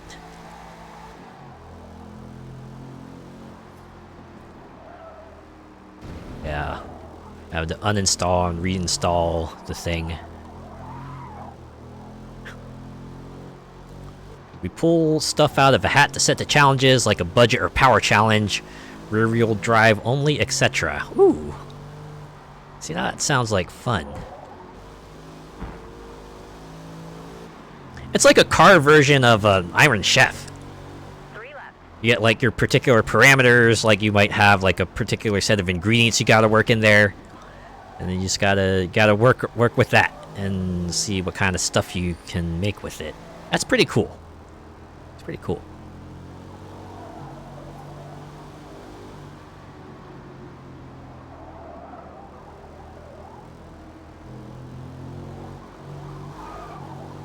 At this point, it would be the easiest and probably best way. I can get that feel. After a certain point, you just spend so much time trying to find the, you know, the less extreme solution, but, you know, after a certain point, you don't want to spend any more time on it, and might as well go with the thing that just guarantees that you will get a clean fix on it, if nothing else. Hopefully that will be the thing that gets Valheim to work on your computer. Fingers crossed.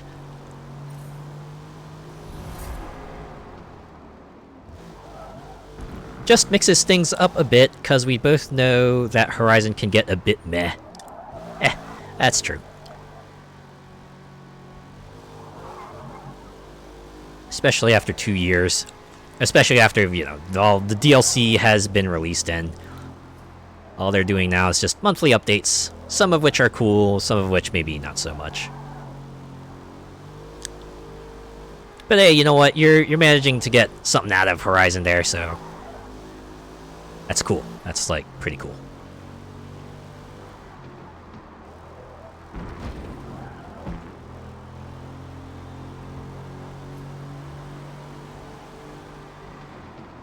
Two years of rinse and repeat.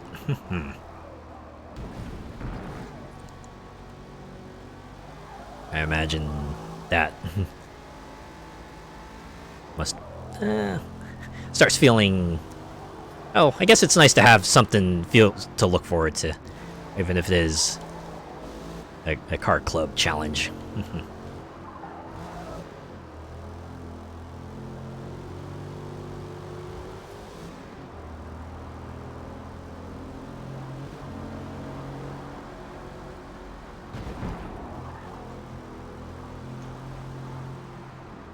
Rather do that than the playlist. Yeah, especially since like a challenge you set yourself, so at least gives you some motivation to do it instead of it being like whatever the dev set, which might not be something you're into. At the very least, you know you're going to be into whatever you decide to set for yourself.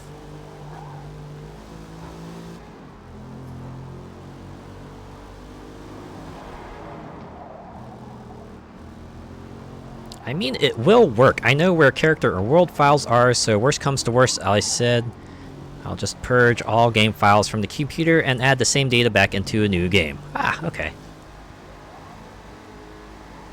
So at least you got that contingency plan figured out. That's good to know. The weekly slog. Oh, man. I'd admit.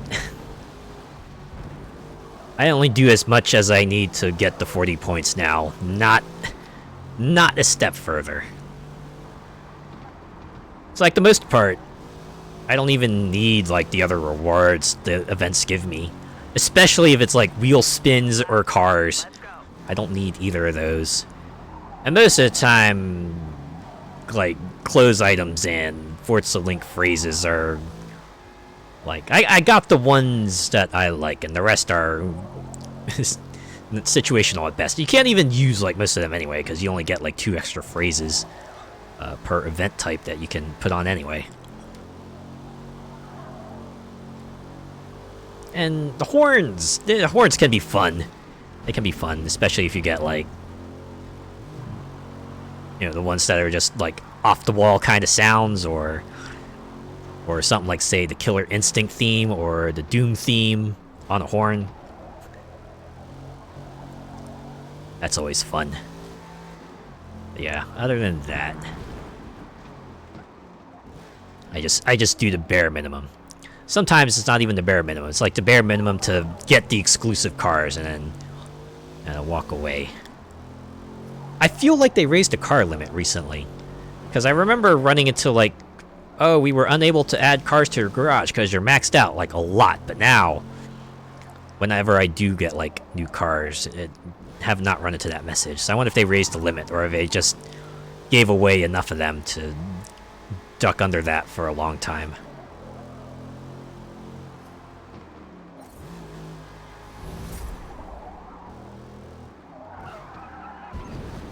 Ah. As long as the file that's the issue is in the game files. I really wish these games would stop putting files in several locations.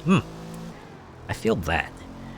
I always feel weirded out when I like go into my documents and I see like this other folder. It's like, wait, I don't remember making this, and it turns out, nah, it's like a folder a game created at some point to store extra files. It's like, why not? Why not put that like anywhere else, right? Put that in the game section where, you know, all the other game files are located. Sheesh. We finished P1. But anyway, the rubber duck I hear a lot, that and Windows XP. Oh yeah, I imagine Windows XP would see a lot of use. And rubber duck is just silly, so that would see a lot of use too. Yep, the garage is 1,000 now and 500 for tunes and liveries. Oh, that's good to hear, especially since they keep adding to cars even 2 years out. What up? Hello, Lemon Boyle. Welcome. Thanks for checking me out. How are you tonight?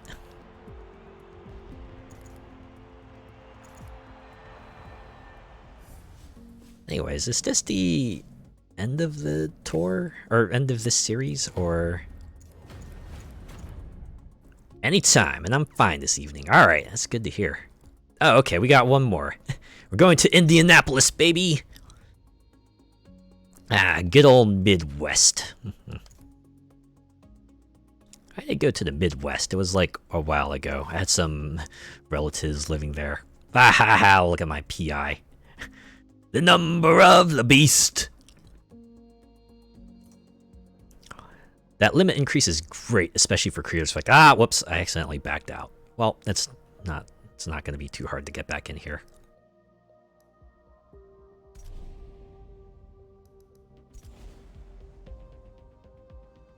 But yeah, I imagine for creators, especially, delivery tune increase limit is just an absolute boon. Especially if you're running like a bunch of cars for various situations. I just saw a car and clicked without hesitation. I'm glad you decided to click on mine.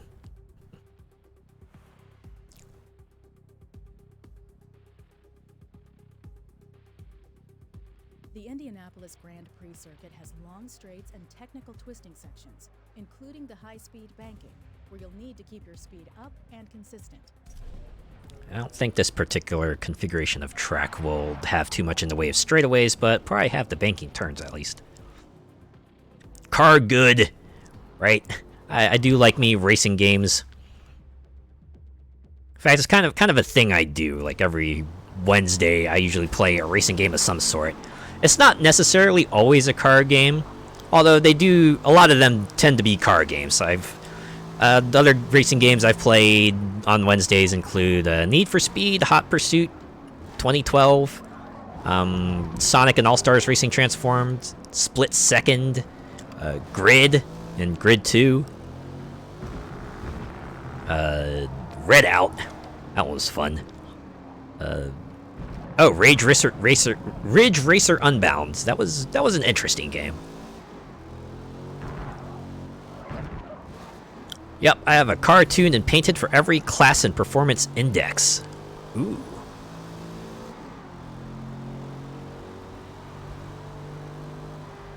I don't play car games, but you race in real life. Whoa, that's pretty cool. What kind of racing do you do, if you're able to say?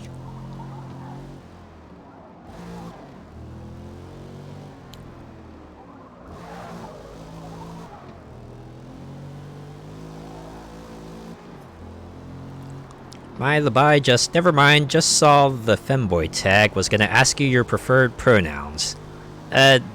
He, him. I go by he, him. And hey, don't be afraid to ask, right? It's always good to ask, I'd say. If you're unsure, I'd be glad to let people know.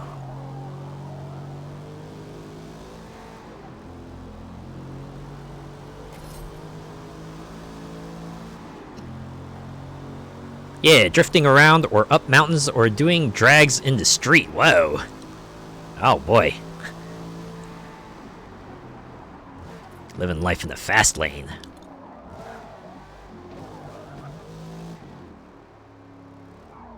The world is a better place for us femboys.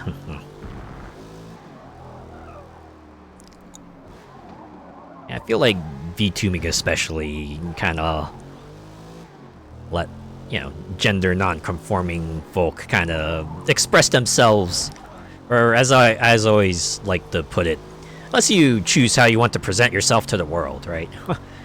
Not only can you choose to be, like, say, a demon prince, or, like, a space pirate, or, animal fella, but you can also, like, if you're, like, say, transgender, you can be the gender you identify, present yourself that way.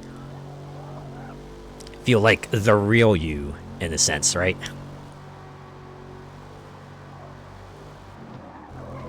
Ooh, part of an underground drifting group. You gotta do you. In the end, yes, that's who you gotta be true to.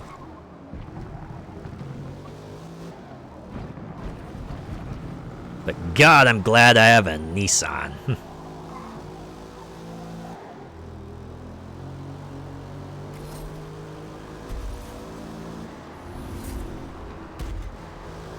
Dang it.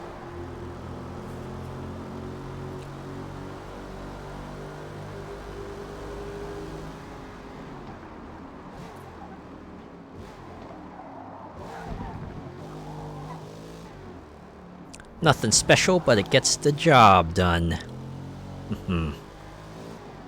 Sometimes that's what you gotta go for, right? Maybe it's boring, but it's practical.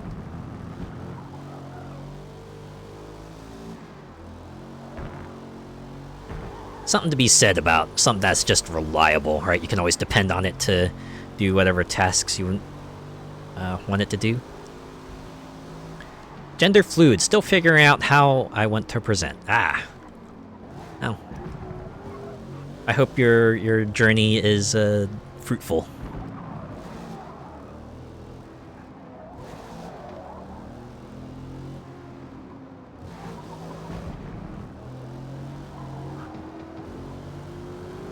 I can certainly get that feel, right? Especially, as a kid, I'm told, oh, boys have to dress in a certain way. Or, they have to have, like, certain colors. No, you can't use these colors. These are girls' colors. I'm like, oh, why not? So, as I grew up, I just, like...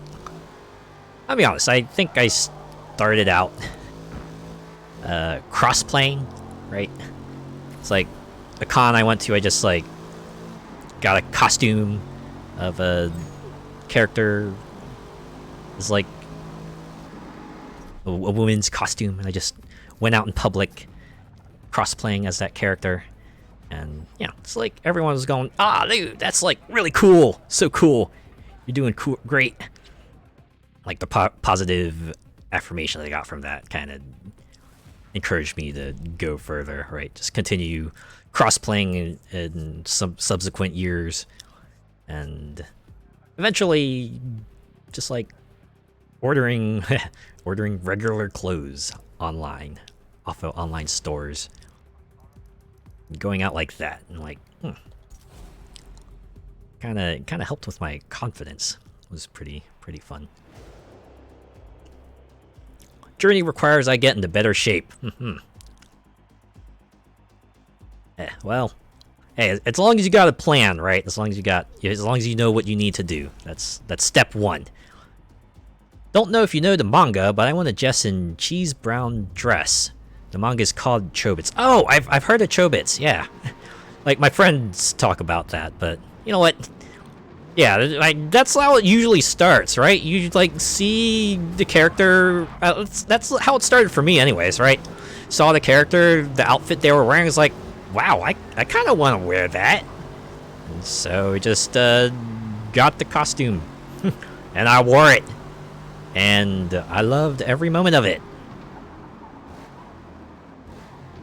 And it grew from there. Oh, no. I can't live with that. I'm straight, but just kind of mind my business and do my own thing.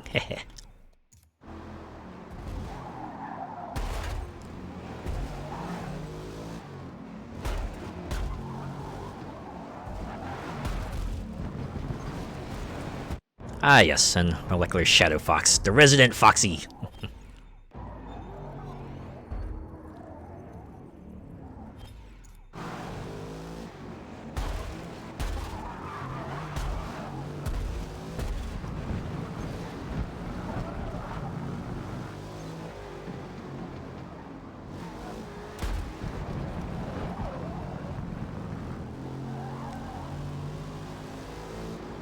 Oh, I was shown some cute skirts and was told to check our egg and thought about some stuff, and how's a kid I would dress up in women's clothes, and things just started to click from there. Ooh. You know what? I can definitely see that, right? Yeah, it's like the things you realize you're into, you just like kind of peruse your memories for, or you know, it's just sometimes like a random memory will just kind of come up and you kind of put two and two together. It's like, ah, you know what? I can kind of see how, how one thing led to another, and this is how I discovered who I really am.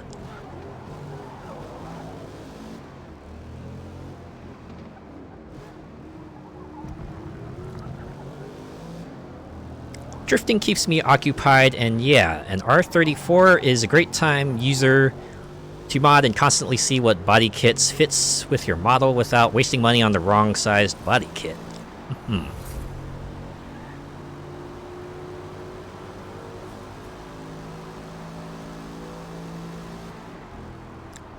It is nice when you kind of figure out a system. When you have something in place where you can kind of use it to gauge if you want to continue along a certain path or not. I get that. You want to have some sort of fallback plan, right? It's nice when you manage to figure out a fallback plan where it's like, okay, if I can try it here, and if you know if things don't work out, no biggie. I didn't lose out on that much. And it's when you don't have that figure out where you start sweating. It's like, oh boy, now you got the bigger risk involved, and there's not much to fall back on. It's like, oh no. I regret that day so much. Oh no. Yeah. And then when it does happen, it's like, ah, oof. Well, that was an expensive lesson learned.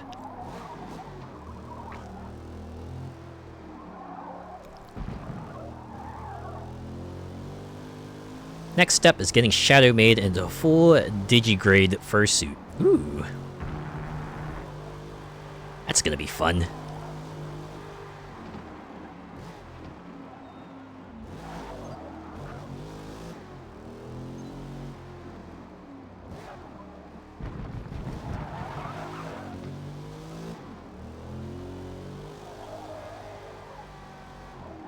I also play D&D and use some of that character creation stuff to experiment and learn about different ways of being.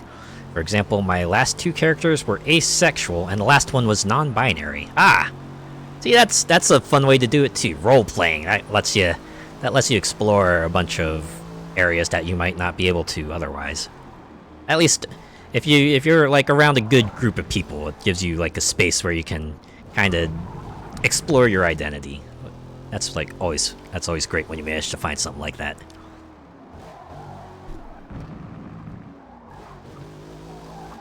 Femboy JDM drifting cars equals perfection. I'm sure if that's not like a character archetype yet, it will be at some point down the line.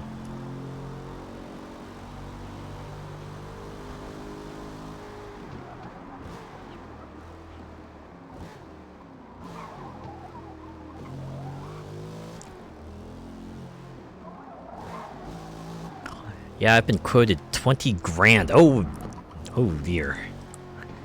But hey, if you're gonna enjoy it, you're gonna get a lot of mileage out of it.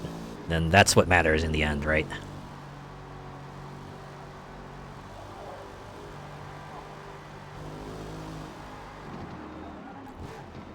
Cause hey, we all have money and we all spend it on different things. It's in the end, it's hey, it's our money. We can choose what we want to do with it. And if that's the kind of stuff that will bring you joy and usage, then I say go for it. Life is short. Might as well make the best of it while we can, right? Free to go. Need my money for fursuit and project car, go big or go home. That much is certain. Certainly is crazy when I go to some other like VTuber streams and they talk about, oh yeah, my model cost me like 4 digits. It cost me 5 digits. I'm going, geez Louise. Don't get me wrong. You can see like why the quality of it would justify that price, but jeez, man. Whew.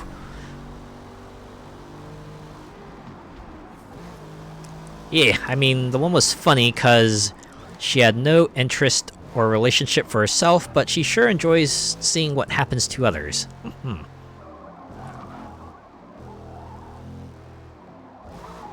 71 Buick Riviera, had it imported to me here in England. Ooh! That's dedication right there.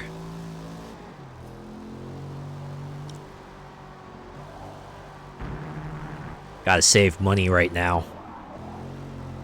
I get that feel. Especially with the way prices are here, especially in the US, I gotta budget. I gotta try to not just grab every single thing I can. Very much not that SpongeBob meme anymore, where I can't just go, I need it! Because sometimes I really gotta consider, do I need it? And 9 times out of 10, I can just go, yeah, I really don't. Not in my current situation.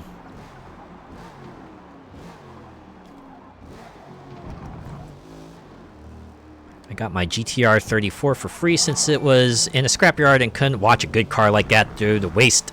I get that feel. Oh, thank you for the follow, Lemon Boyo. Full back to shell restoration.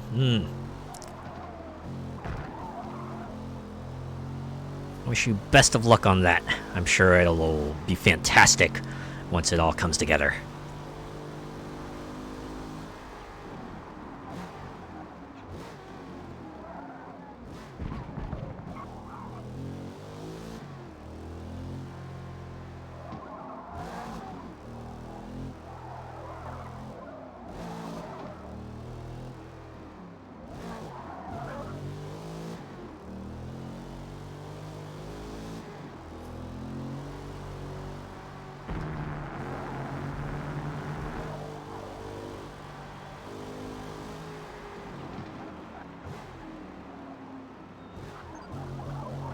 Wait, off-track times 2.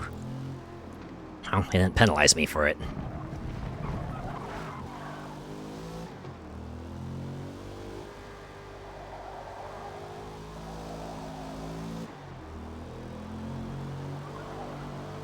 One of the effects I've always enjoyed in games is just like passage of time, right? One more. Finish strong. When, like, maybe a particular event starts during the day, but as you drive through the event, you see time pass by, and maybe by the end it's like nighttime.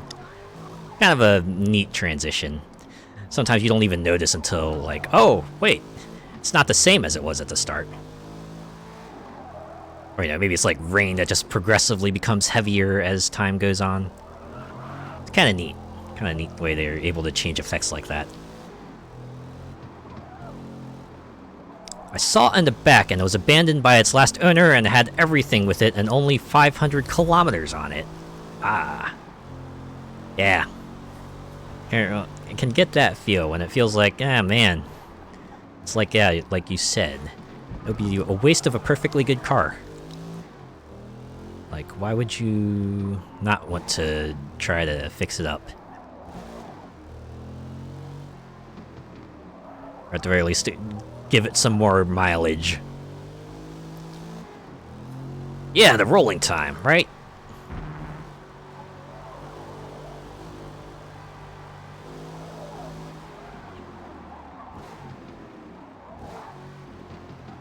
I had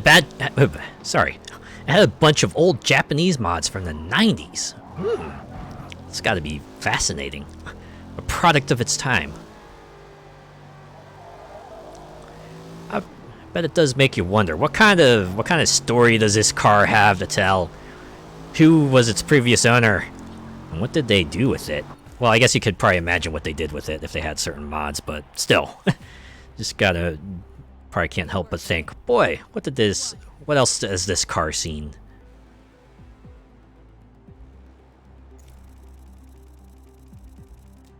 Anyways, that's all the events. Came out on top this time. Proper time passage is fun. Example in Valheim, I often have to wait for a little while to do stuff after the sun is up when I'm near the ocean because the game's fog takes a bit to break. When they especially manage to get that kind of effects on where the weather will also be like proper accordance with time too. Like certain events will happen or just like certain phenomena will happen, then it's pretty cool. Pretty cool when it all comes together. When you start figuring things out and they're able to kind of put together a plan and how you want to proceed. Like a flame tune and a large turbo with also a drift kit already attached. Ooh.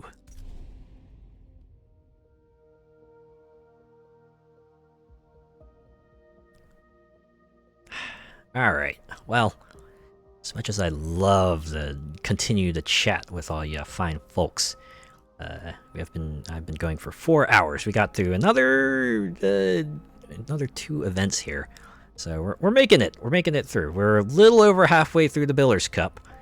Another 7-ish events, and we'll have this wrapped up. Rory Spacefish, thank you for the follow. Weather is always a thing that fascinates me. Speaking of, I forgot to follow till now. Don't worry about it, but thank you for the follow in any case.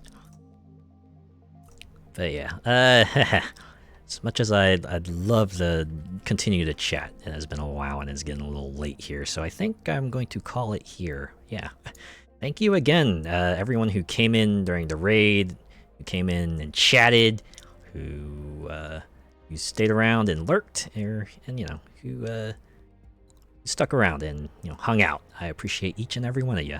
I will not have a stream on Friday because I'm doing holiday things then.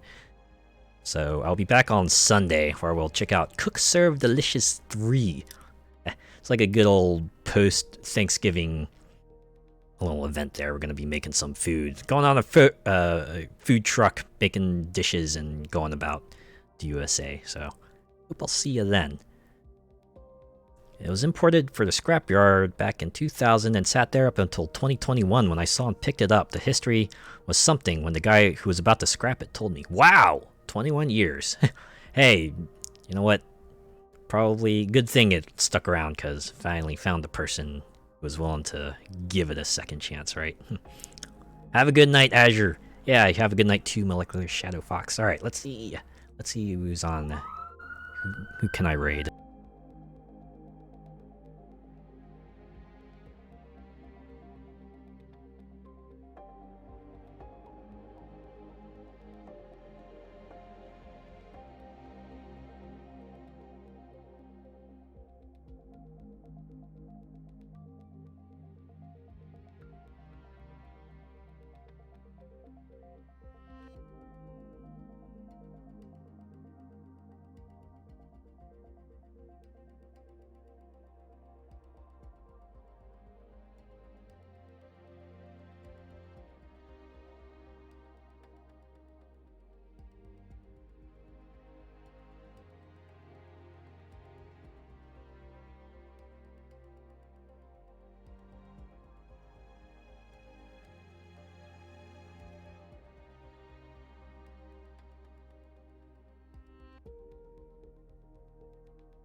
Sorry, I realized I was on mute. Anyways, yeah, I'm looking for someone to raid right now, and I was just saying there's quite a few Lethal Company streams. That's thing I can see the draw there. It's like easy to get some friends together and just try to coordinate and find some stuff to bring back to the ship to just stay employed. Guess there are elements around that are just pretty funny too. Like, I think I was like watching people selling the goods they found, and they were like ringing a bell, and someone decided for kicks just to like ring it a bunch of times, and then like a monster just like burst out from behind the desk and just grabbed them, just like that. I'm like, well, guess that's what happens when you provoke the seller a bit too much.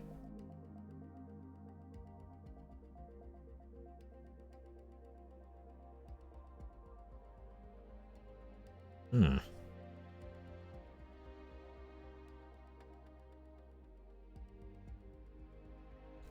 Oh man. Thought I found a person to raid, but I think they're about to end. Let me see what they're doing real quick. Nope. They're ending. They would have been fun, but alright. If there's anyone else.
Sorry, I think I'm just like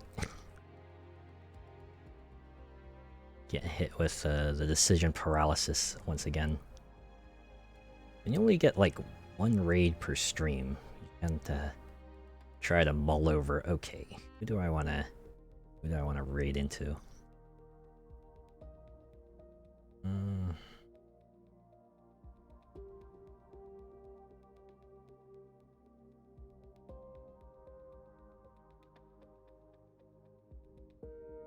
So many times I've seen people just fall from something or get stuck in quicksand. Scrapyard Guy said it was used by a Japanese drifter back in the early 90s of when drifting became a bit popular. Initial D, no doubt. Why he left the car was unknown, but he had 3 other drift cars, and this being one of them, the others being in Japan and a garage. Oh! That car must have had quite the history.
On the bright side, the menu music is like really low key and chill, and kind of just get the vibe with that. Oh, you know what? I think I found someone. I've raided them before, but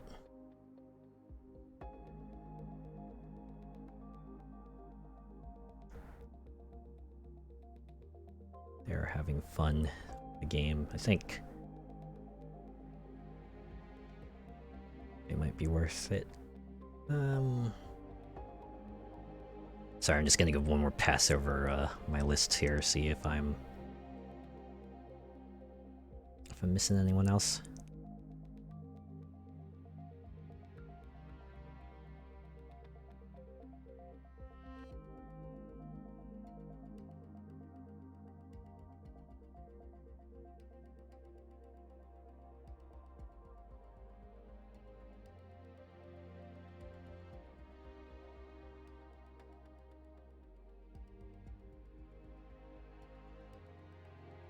Yeah, okay.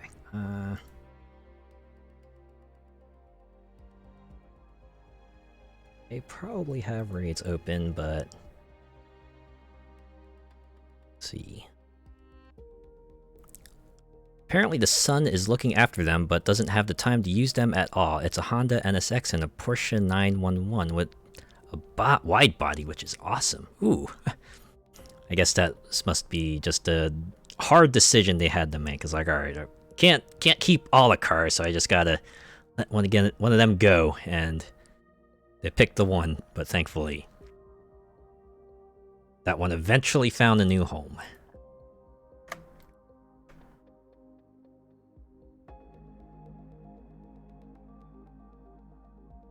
Alright, let's see if this raid goes through. Ah, looks like it is. Okay.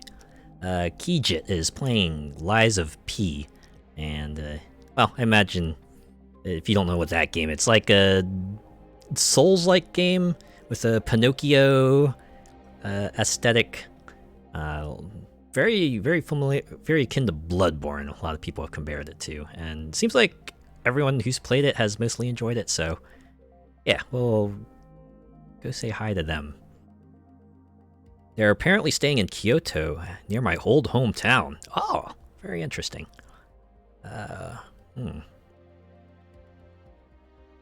Alright, what should our raid message be? Oh, I should have decided on this before I started the raid countdown. What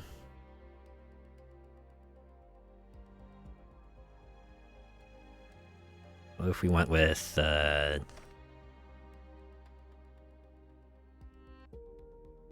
oh.